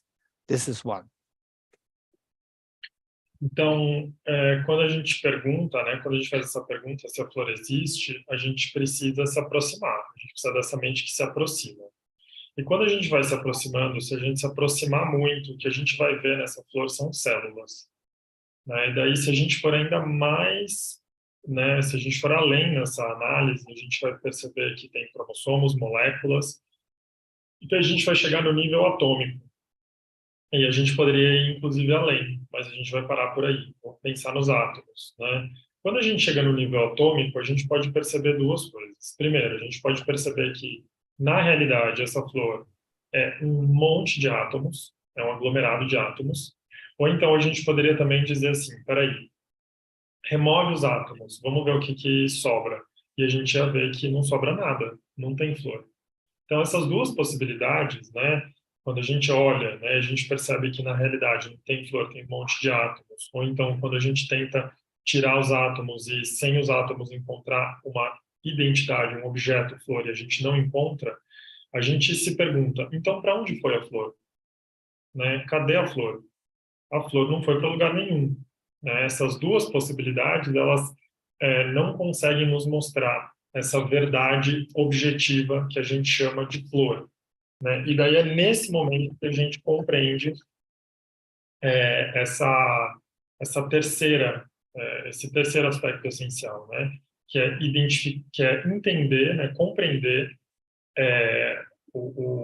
a vacuidade, né? Desse objeto como sendo intrinsecamente diferente das suas partes. And then the third essential is that by this ultimate analysis, when you see that from the object, there's no the flower as from the object, there's no flower different from the atoms, parts. Atoms are the parts. Remove the atoms, then there's nothing left. There's a flower. The flower is not objectively from the object. The flower is not different from the parts. It's simply there's nothing really left there. So if you understand this, you got the third essential of understanding the emptiness of the objects being intrinsically different from its parts. You got the third, the essential. Então, se a gente compreender isso, a gente está compreendendo esse terceiro aspecto, né? De que a flor, ela, na verdade, não é diferente das suas partes. A gente compreendeu a segunda, né? Que a flor é uma com suas partes, e se a gente compreender esse aspecto, a gente vai perceber que a flor, ela não é diferente das suas partes também. Okay. So, since number 4, the essential understanding the pervasion. Pervasion means if these two possibilities don't hold true, then it means, pervasion means it means that the flower doesn't exist from the object. So because these are the only two possibilities for the flower to exist objectively, and these the two possibilities don't hold true. So therefore, the flower doesn't exist from the object if the flower is not intrinsically one with the parts or intrinsically different from the parts. So what is left there? Then there's no third possibility. When you know this is the understanding of the fourth essential. Então a gente, quase que por consequência, a gente consegue entender o quarto aspecto, né? Que é entender esse aspecto, digamos assim, universal desse princípio, né? Que significa que quando a gente olha para essa flor compreendendo isso, a gente verifica que ela não existe objetivamente, já que ela não existe intrinsecamente uma com as suas partes e nem diferente das suas partes. Logo, esse princípio é universal. Ele tem esse aspecto universal. Okay, so this is how we meditate on the four essentials, and now I'm going to share with you how you can do it on a daily basis. Very quickly, how do you do this practice on a daily basis? So for this, I identify 5 points. 5 points, simple meditation on emptiness. I'm going to share this with you very quickly. Então, é assim que a gente medita na vacuidade. O que eu vou ensinar para vocês agora é uma abordagem, digamos assim, para o cotidiano, né, para a vida diária. E eu vou apontar aqui, na verdade, eu vou abordar 5 pontos muito simples pelos quais a gente pode fazer isso. So, by these 4 essentials, what happens is that when you see that the self, the person, the flower, when you see that it disappears in the eyes of the ultimate analysis, you can get a tinge of a fear. If you get a tinge of a fear, don't take that as very scary. I must not do this meditation. You're very lucky. Many people, they don't get this feeling. If you do get this feeling, you're very lucky. Continue with this practice. Whereas 1 out of 100,000 people, 1 out of 100,000 people, this fear can be too overwhelming. 1 out of 1,000. And I don't think you are one of the 1 out of 1,000 person. So if it is overwhelmingly scary, stop the practice for some time. You must discuss with your teachers or somebody who's around you with whom you can have easy access, and you share your experience transparently, and you must get help. 1 out of 100,000 people or 1 out of 1 million. And whereas if you get a tinge of a fear, if it's not too overwhelming, you are very lucky. You're very lucky. It doesn't mean that you got emptiness, but you are in a proper track. You're on the right track to emptiness. And you continue this practice, study more, and continue with this practice. And this fear will be replaced by acute joy and a very profound peace of mind. This is what happened to you.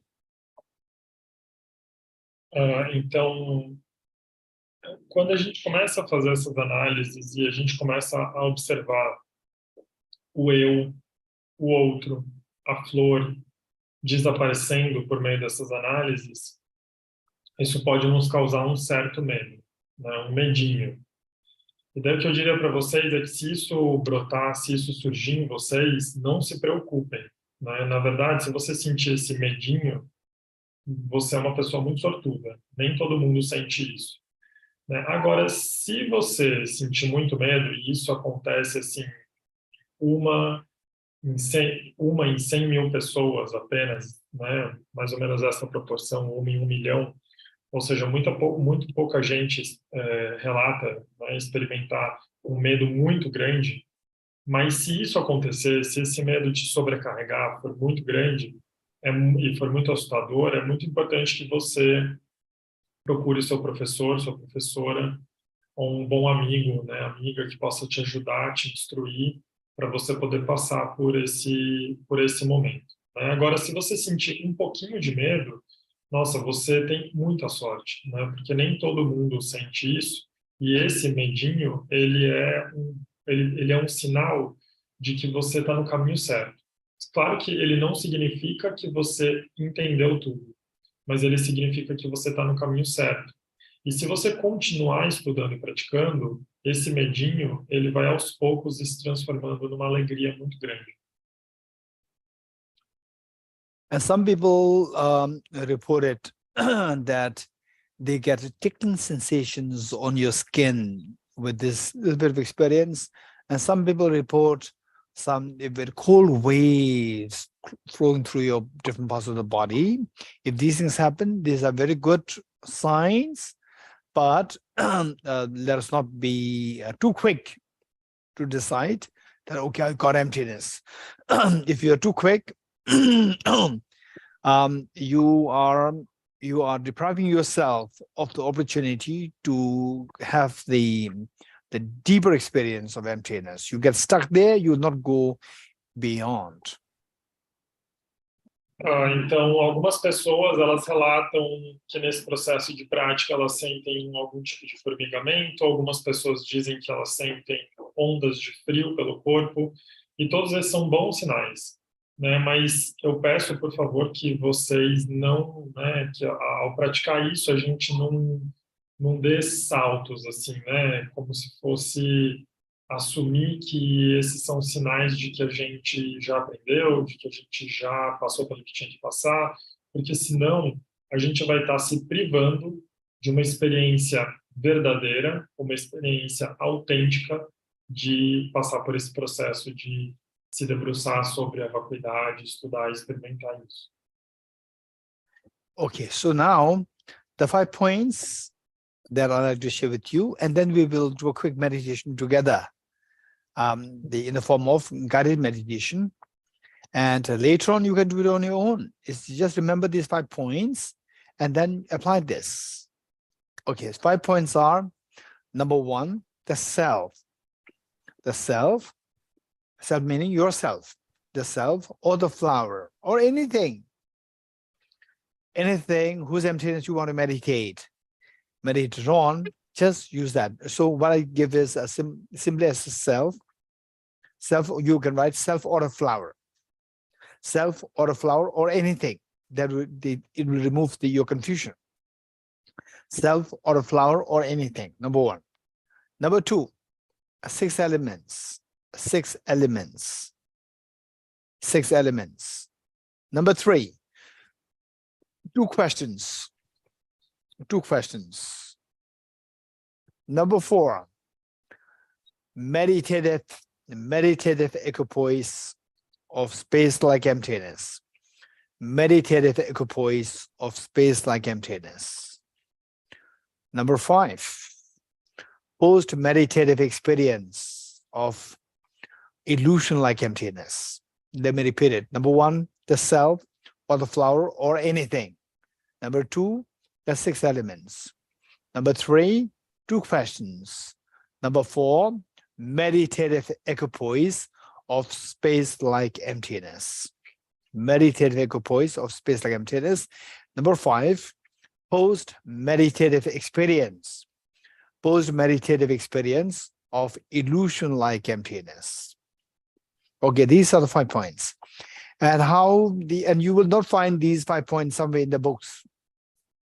Later on, only say my own book comes, then you may say, oh, it is in his book. Otherwise, this is what I've compiled for people to easily remember, for people to easily do some kind of basic meditation, emptiness. You will not find these. Of course, these are coming, the sources are there from the different authentic sources, but these put together is what I did. Okay, so then now let me explain each one of them, and then later on we'll do the meditation. The first, the self or the flower or or anything. So let's say the self. Say first, you just think of the self. Okay, I am, let's say, I am the Wellington Conde, I am Wellington Conde. Just identify yourself, whoever, right? I am Paulo, I am the Shandila, I am the Miu Cheng, I am Carlo, whatever. So you just identify yourself. Okay, how does the self appear to you? Like a dream, or as so real, so solid there, so objectified? Which of the 2 ways it appears? Yes, of course, so solidified, objectified there. Remember this. Just remember that this is how this self appears to me. This is how I treat this self. And the self appears as so objective real, and I treat it as so real. Okay, just remember this. Number 1. Yes. Ok. Então, os 5 pontos que eu vou expor aqui, eles vêm antes da nossa prática de meditação guiada, né? A gente vai discutir, eu vou ir apresentando os pontos e a gente vai meditando através desse método guiado. Então, o primeiro ponto é o eu, a flor ou qualquer outro objeto que a gente possa usar para remover a nossa confusão. Então, a gente pode usar qualquer coisa que esteja nos perturbando, que esteja nos confundindo, como objeto de apoio dessa prática. O segundo ponto são os 6 elementos. O terceiro ponto são as 2 perguntas. O quarto ponto é o posicionamento meditativo do espaço como vacuidade. Quinto e último ponto é se posicionar nessa meditação, né, da experiência da ilusão como vazio, como vacuidade. Esses 5 pontos que eu estou apresentando para vocês, eles não estão em livros, né? Eles estão, na verdade, um resumo que eu faço, né, da prática. Então, vocês não vão encontrar em outras fontes. Talvez, né, se eu escrever o meu livro, vai estar lá. Mas isso é realmente um método que eu compilei de outras práticas. Então, o primeiro ponto, né, digamos que a gente escolheu usar o eu como objeto de apoio dessa prática. Então, eu vou pensar assim, eu sou, né, eu sou o Valentim, ou eu sou o Paulo, eu sou quem quer que seja. E a gente vai começar a perceber, a notar. Eu me percebo com essa qualidade de sonho, de ilusão, ou será que eu me percebo como algo sólido, algo intrinsecamente existente? Se eu consigo cognitivamente me perceber como algo ilusório, esse eu como algo ilusório, será que eu me trato, ou será que eu lido dessa forma, ou será que eu ainda me enxergo como algo sólido? Well, number 2 is the 6 elements. 6 elements means you to see if the self exists objectively, like the mirage and the water. Like the mirage and water. To evaluate this, what we do is that we apply the ultimate analysis. to an analysis, we remember, we applied the ultimate analysis to go deeper into go closer towards the self. You end up seeing the self as nothing but 6 elements, made of 6 elements. Say, what are 6 elements? Element earth, water, fire, air, space, and consciousness. Let me repeat it. So we are nothing but made of 6 elements. Element earth, water, fire, air, space, and consciousness. 6 elements. And these 6 elements, make sure that we really understand it. It's not like just believe. What is the element of earth? Element of earth is the solid part, like your bones, the heart, the lungs. All these solid parts, they are the element of earth. Water, the 6 liters of blood, which is pumped in and out by the heart to the different parts of the body, 6 liters. There's the element of water. Then element of fire, 2,600 joules of energy. 2,600 joules of energy that our body has. In other words, the body heat. The body heat that we have, that's the element of fire. Then the element of air, the 4.6 liters of air that we breathe in and out through your lungs. 4.6 liters of air, that's your element of air. Then the space in your body is made of 99.99% vacuum, space. So these are the element of space. And then you have the consciousness, or your mind, which feels happy, unhappy, sad, compassionate, not compassionate. So that mind is the element of consciousness. So we see that we are nothing but made of 6 elements. For example, say you identify yourself as male, female, is all related to your body. And then you identify yourself as learned, not learned, or the compassionate and not compassionate. It was all about the mental qualities. So we see that in short, we have the body and the mind, and the body, we break it down into 5 elements plus the element of the mind, making it 6. So with ultimate analysis, we see that we are nothing but made of these 6 elements. So go on that level, just as you go into the forest, you end up seeing the individual trees. You don't see the forest. So like you likewise, you go into with ultimate analysis, you go into the self, you end up seeing the 6 elements. You don't see the self. Então, o segundo ponto são os 6 elementos, né? E é por meio dessa análise dos 6 elementos que a gente vai ver se realmente existe uma existência objetiva, né? Nesse eu que a gente está observando. Ou se, como a gente viu no exemplo do Arya Nagarjuna, né? Se nós existimos como uma miragem. Né? Então, a gente precisa do posicionamento da aproximação, da mente que se aproxima, então dessa análise última, né? De se aproximar desse eu. E daí a gente vai perceber que esse eu, ele não passa de um aglomerado dos 6 elementos. Mas o que são os 6 elementos? Os 6 elementos são água, fogo, terra, ar, espaço e consciência. Tudo bem, eu posso afirmar isso e daí, simplesmente por fé cega, eu vou acreditar nisso. Não, a gente não pode, lembra? Então, a gente precisa entender o que são os 6 elementos. Como que eles se manifestam nesse eu, né? Então, se a gente está pensando nesse eu, né, nessa pessoa, a gente vai perceber que a terra se manifesta como os elementos sólidos do nosso corpo, então, por exemplo, os ossos. A água, ela se manifesta como todos os líquidos, como, por exemplo, os litros e litros de sangue que a gente tem dentro do nosso corpo, entre outros líquidos. O fogo, ele é o calor do nosso corpo, né? A energia, literalmente a energia que é produzida pelo nosso corpo. O ar, ele está justamente nesse ar que viaja pelas nossas vias respiratórias o tempo todo e abastece as nossas células.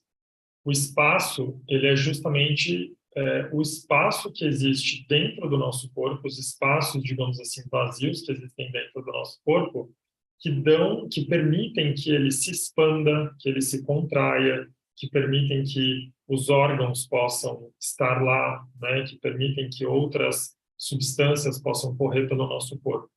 E, finalmente, a consciência, que nada mais é do que a nossa mente e as outras consciências que a gente usa para enxergar, sentir, ver, etc. So the point number 3, 2 questions. The first question, so with this alternate analysis, the first question is, what are you seeing? The answer is, I'm seeing the 6 elements. Second question, where is the self, objectively existing self? Where is it? It is nowhere to be seen. Então, depois que a gente percebe que, na verdade, nós somos simplesmente um aglomerado desses 6 elementos, que, fora isso, né, não existe nada intrínseco, né, daí a gente tem que fazer as 2 perguntas. Né? O que a gente está vendo? Então, a gente está vendo agora os 6 elementos, né, compondo esse eu. E daí a próxima pergunta é, então, cadê esse eu? E daí a gente vai dizer, esse eu não está em lugar nenhum. For these 2 questions, the first question, what are you seeing with this ultimate analysis? What is from Dojo, what is there? Say with the ultimate analysis, I just see the 6 elements. When you say that I just see the 6 elements, you will not have a tickling sensation. You will not have the fear. Nothing will come. But this will help you to get to the second part. Where is this objectively existing self? Then the answer comes, nowhere to be seen. When you say that, nowhere to be seen, you are getting the emptiness. When you get the emptiness, instantly you could feel the tickling sensations of body, a tinge of fear in your mind, or sometimes extremely tranquil feeling will come to you. These experiences will come to you, but it will last very briefly. And so for this, we need to really fine-tune this understanding. We have to study what is known as the positive and the negative phenomena. Positive and negative phenomena. And also we have to study what is known as the entities and isolates. These 2 concepts must be studied. Let me repeat it.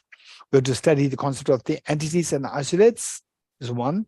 Number 2, the positive and negative phenomena.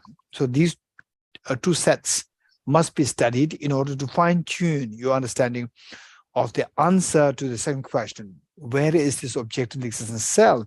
It is nowhere there. I'm discovering that this self is not objectively real. So at that point, these tickling sensations happen. Então, quando a gente faz a primeira pergunta, né, o que a gente está vendo, a gente só consegue enxergar os 6 elementos. E daí, quando a gente passa por essa pergunta, não tem nenhuma, né, as pessoas não costumam relatar nenhuma sensação, nenhum sentimento particular. Mas daí ela nos leva à segunda pergunta. E daí, quando a gente responde que esse eu não está em lugar nenhum, que não dá para encontrar esse eu em lugar nenhum, é nesse momento que a gente realmente tem uma experiência direta com a vacuidade, e daí sim as sensações de formigamento, das ondas de frio começam a aparecer, e podem ser sensações desagradáveis, mas elas costumam durar muito pouco tempo. Elas desaparecem muito rápido. E é justamente por isso que a gente precisa ir se afinando com essa compreensão. A gente precisa ir se conectando com essa compreensão. E é por isso que a gente vai precisar desenvolver, a gente vai precisar estudar principalmente a natureza dos fenômenos positivos e negativos e dos venenos e os antídotos. For some people, this experience can come very quickly. A tinge of fear, so forth can come very quickly. For some people, it may not come. It may take time. As for some people, it may never happen, but unconsciously, you will develop a deeper and deeper and deeper conviction that what I'm seeing is not reality. So if any of these indications happen, you're very lucky. But finally, if you are getting closer, really closer to emptiness or not, it really depends on how more extensively you study and how more extensively you reflect. So the time factor is always there. Let us not be too impatient to get these experiences so fast. within like 1 or 2 years it should happen. If you expect things so quickly, this is the indication that nothing will happen. You will never wake up. Então, algumas pessoas relatam experimentar essas sensações de maneira quase que instantânea, muito rápida. Algumas pessoas demoram, algumas pessoas nunca sentem elas. Mas o fato é que, inconscientemente, todos nós estamos aprofundando a nossa convicção, né? Nós estamos aprofundando a nossa convicção, a nossa confiança de que nada, né, nada possui uma existência intrínseca.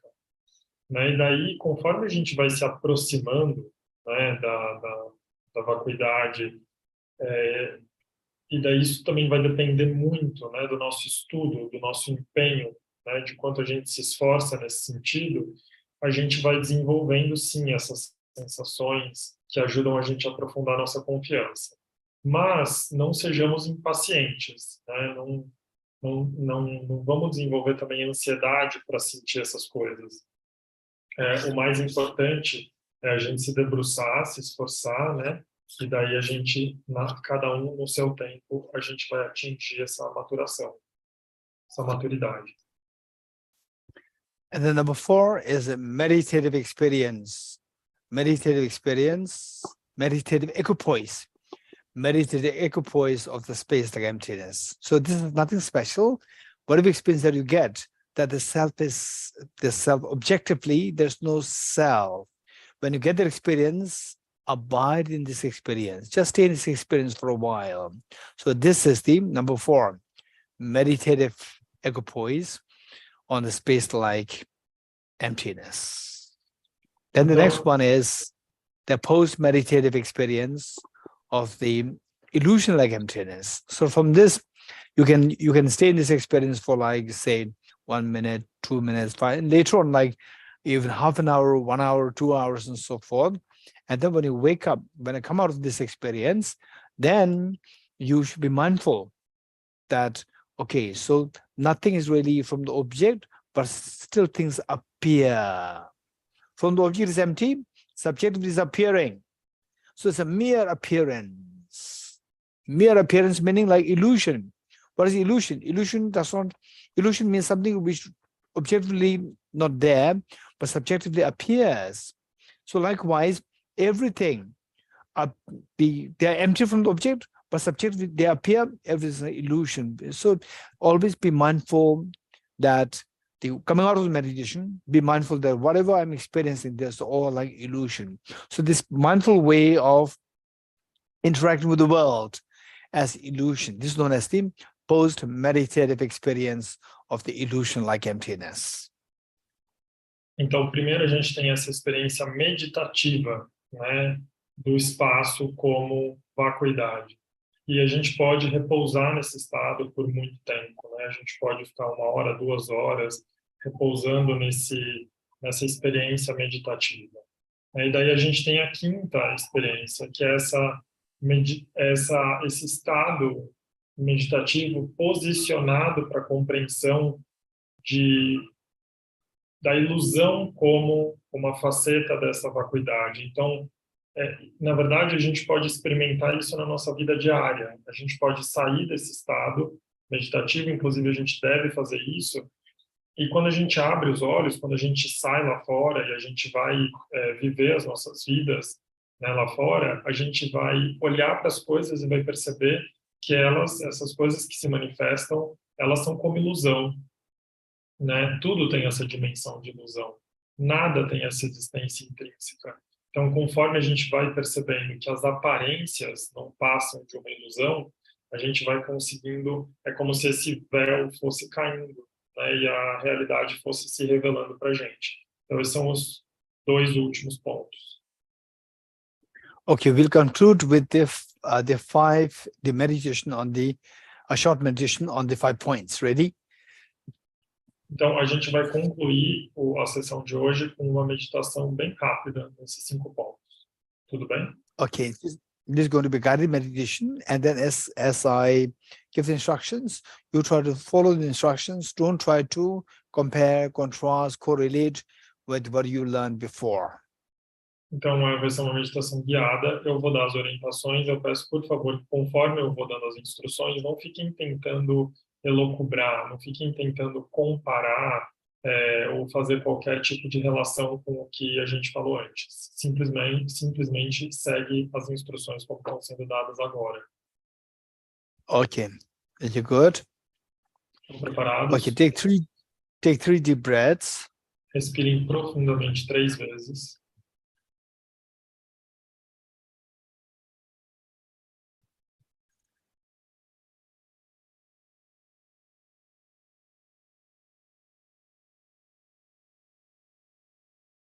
Next, visualize Buddha Shakyamuni who taught the wisdom of emptiness for the first time on this earth. Then Arinigarjuna, His Holiness the Dalai Lama, all the enlightened beings in the space in front of you.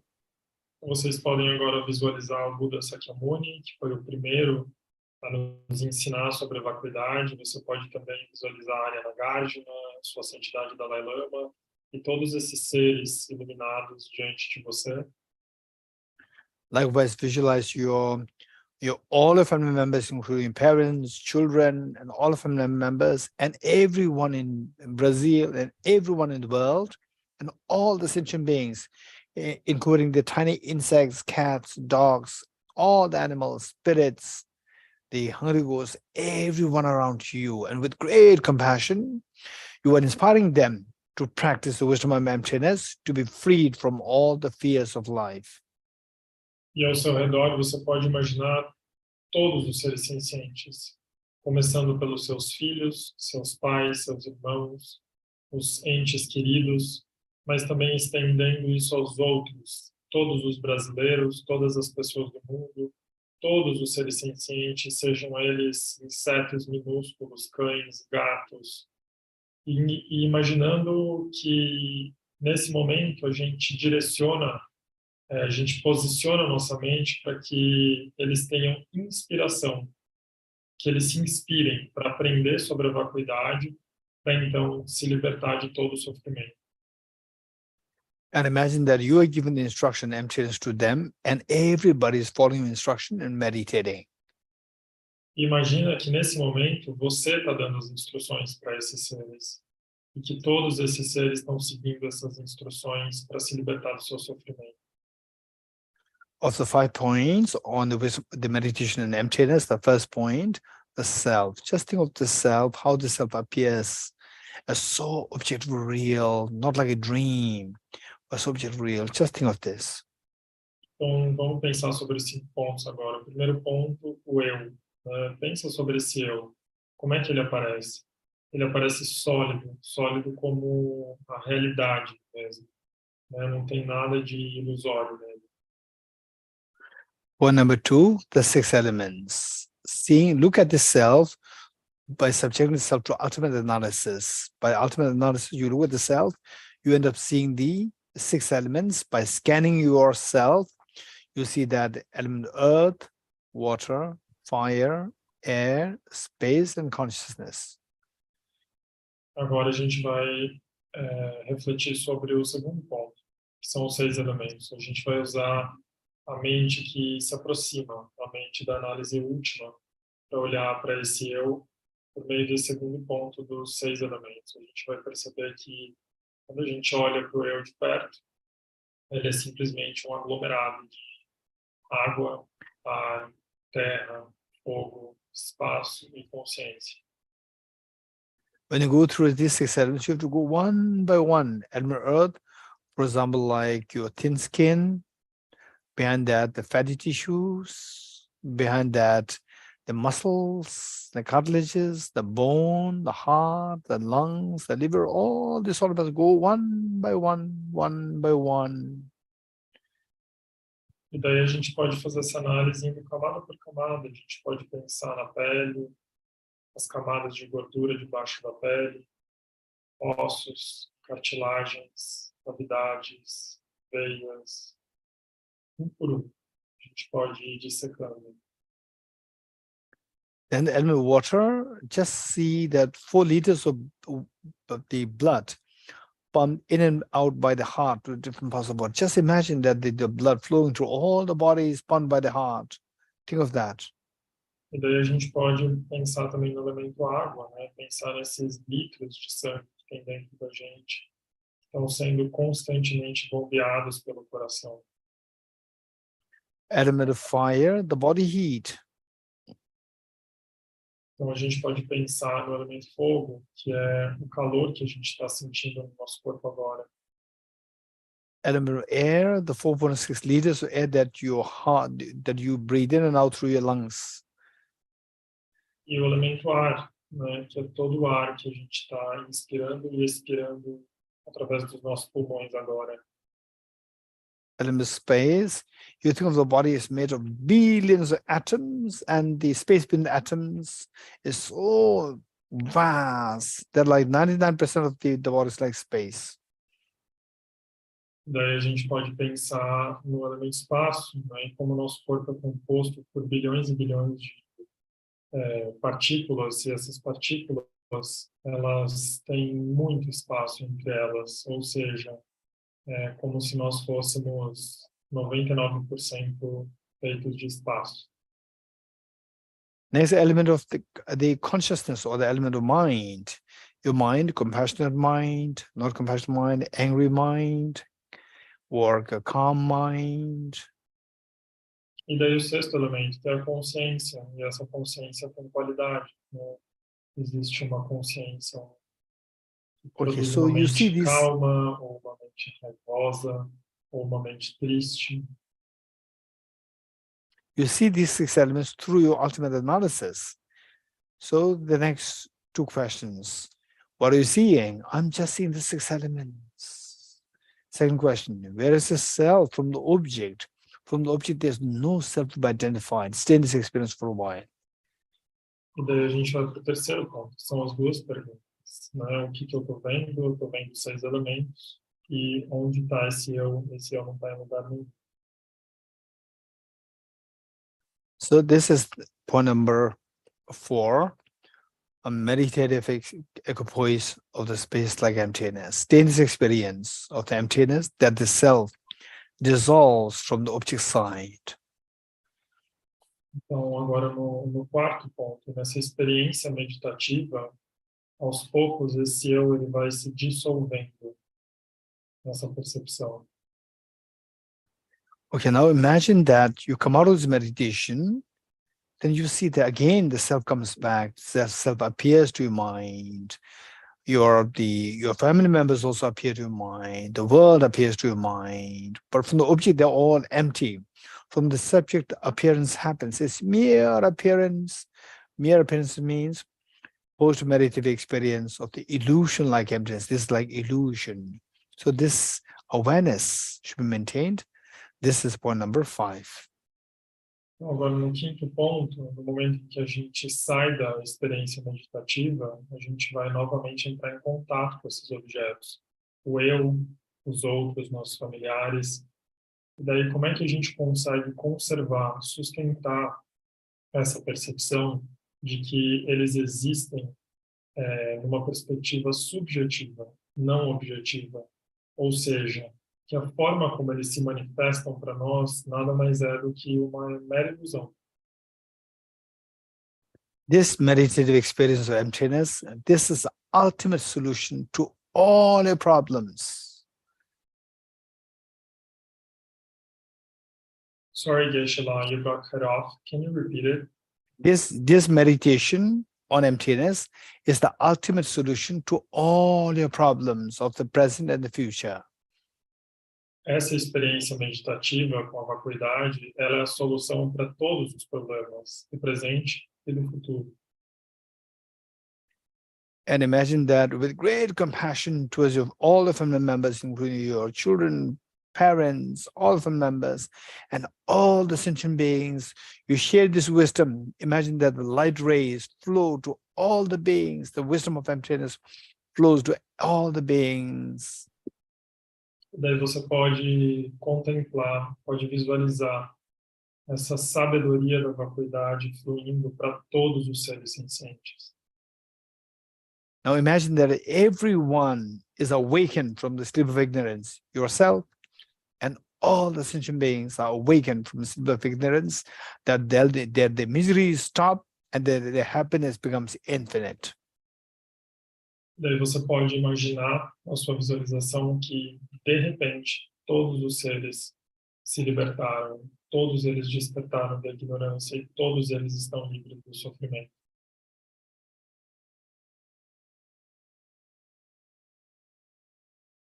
Okay, thank you. Muito obrigado.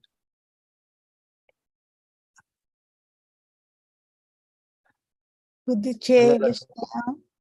Anala, there are few questions there. I think better not. Today is the last day.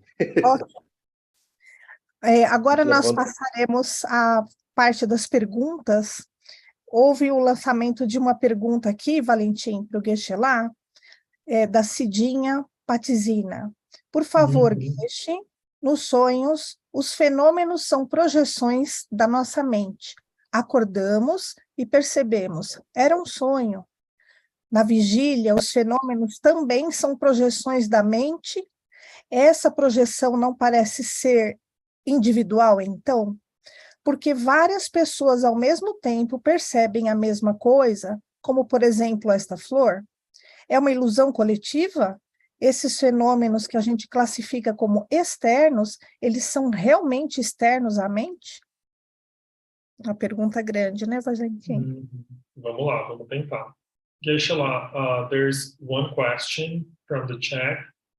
It is a rather long question. I will do my best to make sure it's very clear. If you cannot get it for any reason, just let me know. I'll try to put it upside down and explain it. So this question is from Cidinha. She is asking about the dreams. So the dreams are projected phenomena from our mind. And as soon as we wake up, we realize, it was a dream. However, when we are awake, all the rest of the phenomena in the world while we are awake, they are still projections of our mind. But these projections seem to be perceived the same by many people at the same time. So many people experience them in the same way. So could we say that this is a collective illusion? For example, the flower you showed us, probably everyone here, when you raise the flower, everyone here perceived a flower. So can we say that's a collective illusion? And those phenomena classified as external, are they really external to our minds?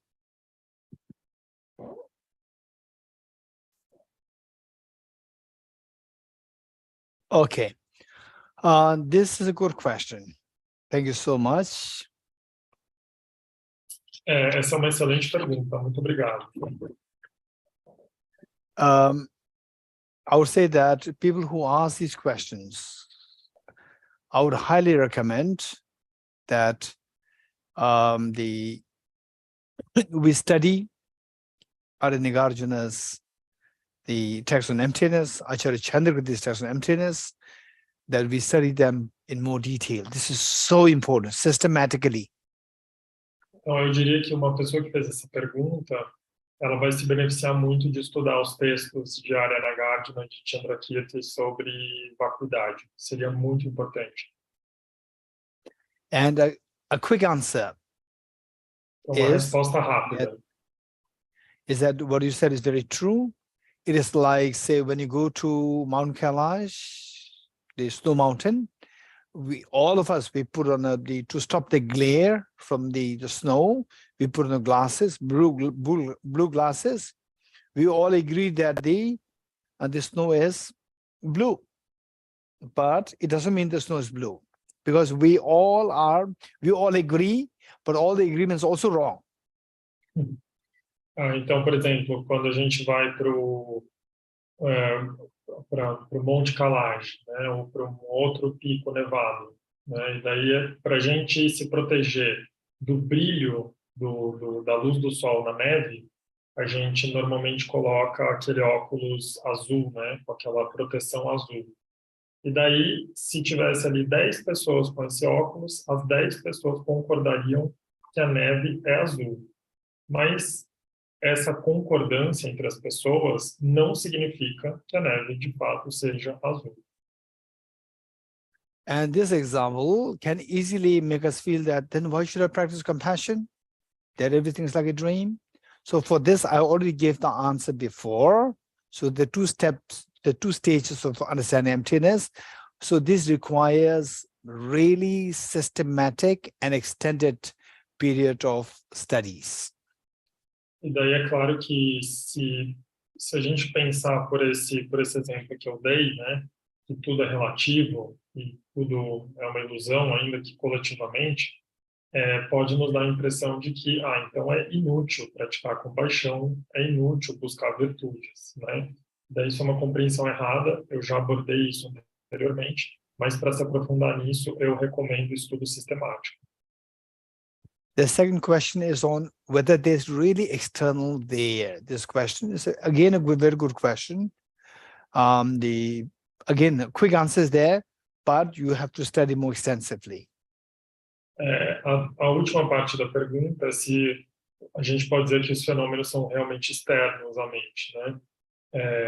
Se existem, né, fenômenos externos à mente. Daí existe uma resposta curta para isso, mas ainda assim eu recomendo estudo. Okay, so the quick answer is think of watching a movie in a movie theater. Say you're watching a movie in a movie theater, this is the screen, and you're watching a movie. And the movie is coming from where? The movie is coming from the projector.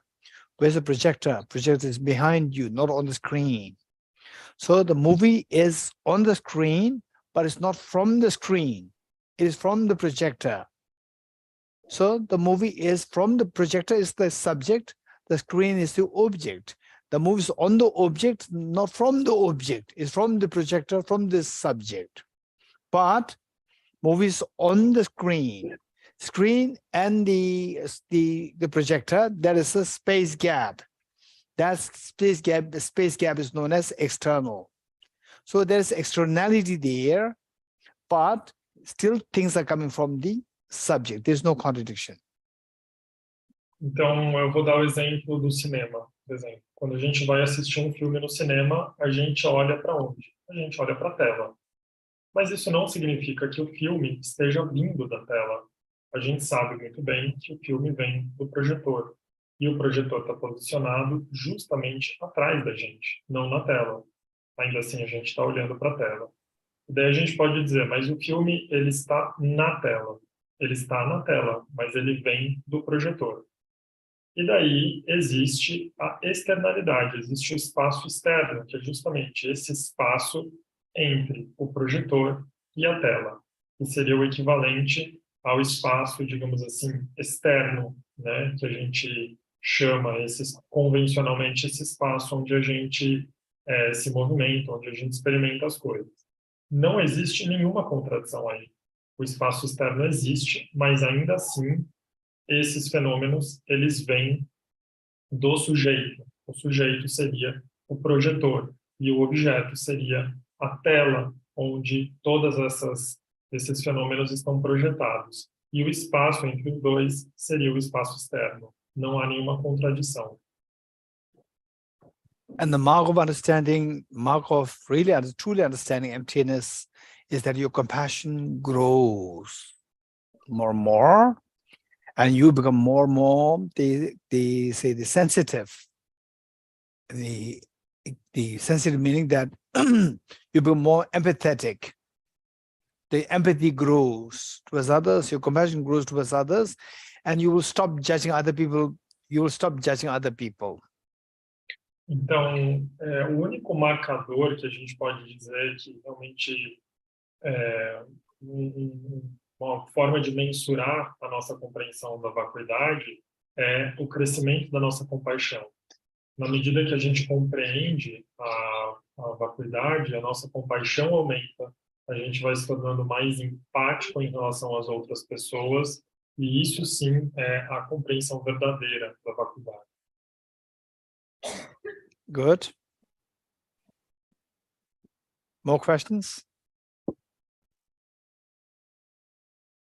I think we're good, Geshe-la.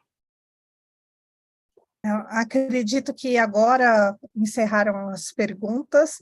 Geshe-la, thank you so much. I wish you come soon to Brazil. We are waiting here, your teachings. And thank you so much for these sublime teachings today. Bom, muito obrigada a todos. Geshe-la, Yes. And thank you, Mr. Jigmela, the representative of His Holiness the Dalai Lama, representative at the Tibet House, Brazil. And thank you, the Ana Paula, and thank you, Belinda Conde, for the wonderful translation. And thank you, each and every one of you. Muito obrigado ao Sr. Digne, representante da Sua Santidade Dalai Lama no Brasil e diretor da Tibet House. Muito obrigado à Ana Paula pela organização, obrigado também ao tradutor e obrigado a cada um de vocês. And let us end this session with the Heart Sutra mantra 3 times, with the prayer that His Holiness lives long, and that his wishes be fulfilled spontaneously, and the Ukraine war stops as soon as possible, and the COVID, all the crisis of the world stop altogether very soon. Then everybody thrive in the activities of compassion, activities of helping each other, activities of wisdom. So with this mind, let's say this the mantra 3 times together. Então vamos... sorry. Yes. I'm sorry, Geshe-la. Yes. Então vamos encerrar essa sessão com o mantra do Sutra Coração 3 vezes. E a gente vai fazer isso aspirando vida longa à Sua Santidade Dalai Lama, aspirando o fim da guerra na Ucrânia, aspirando o fim da pandemia da Covid-19, aspirando também que todos nós possamos prosperar nas nossas atividades de sabedoria, de compaixão e de generosidade.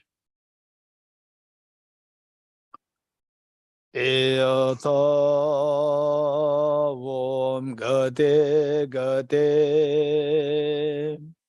Paragate Parasam Gate Bodhisvaha Tyata Om Gate Gate Paragate Parasamgate Bodhisvaha Tyatha Om Gate Gate Paragate Parasamgate Bodhisvaha.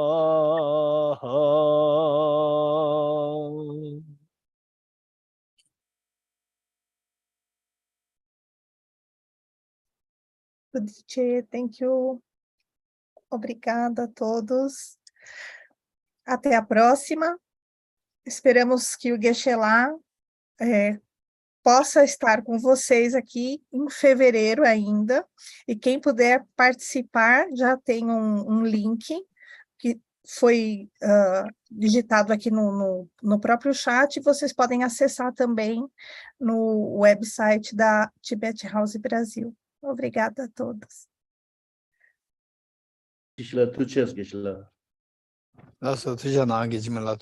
Thank you, all of you. Thank you. Thank you, Anna.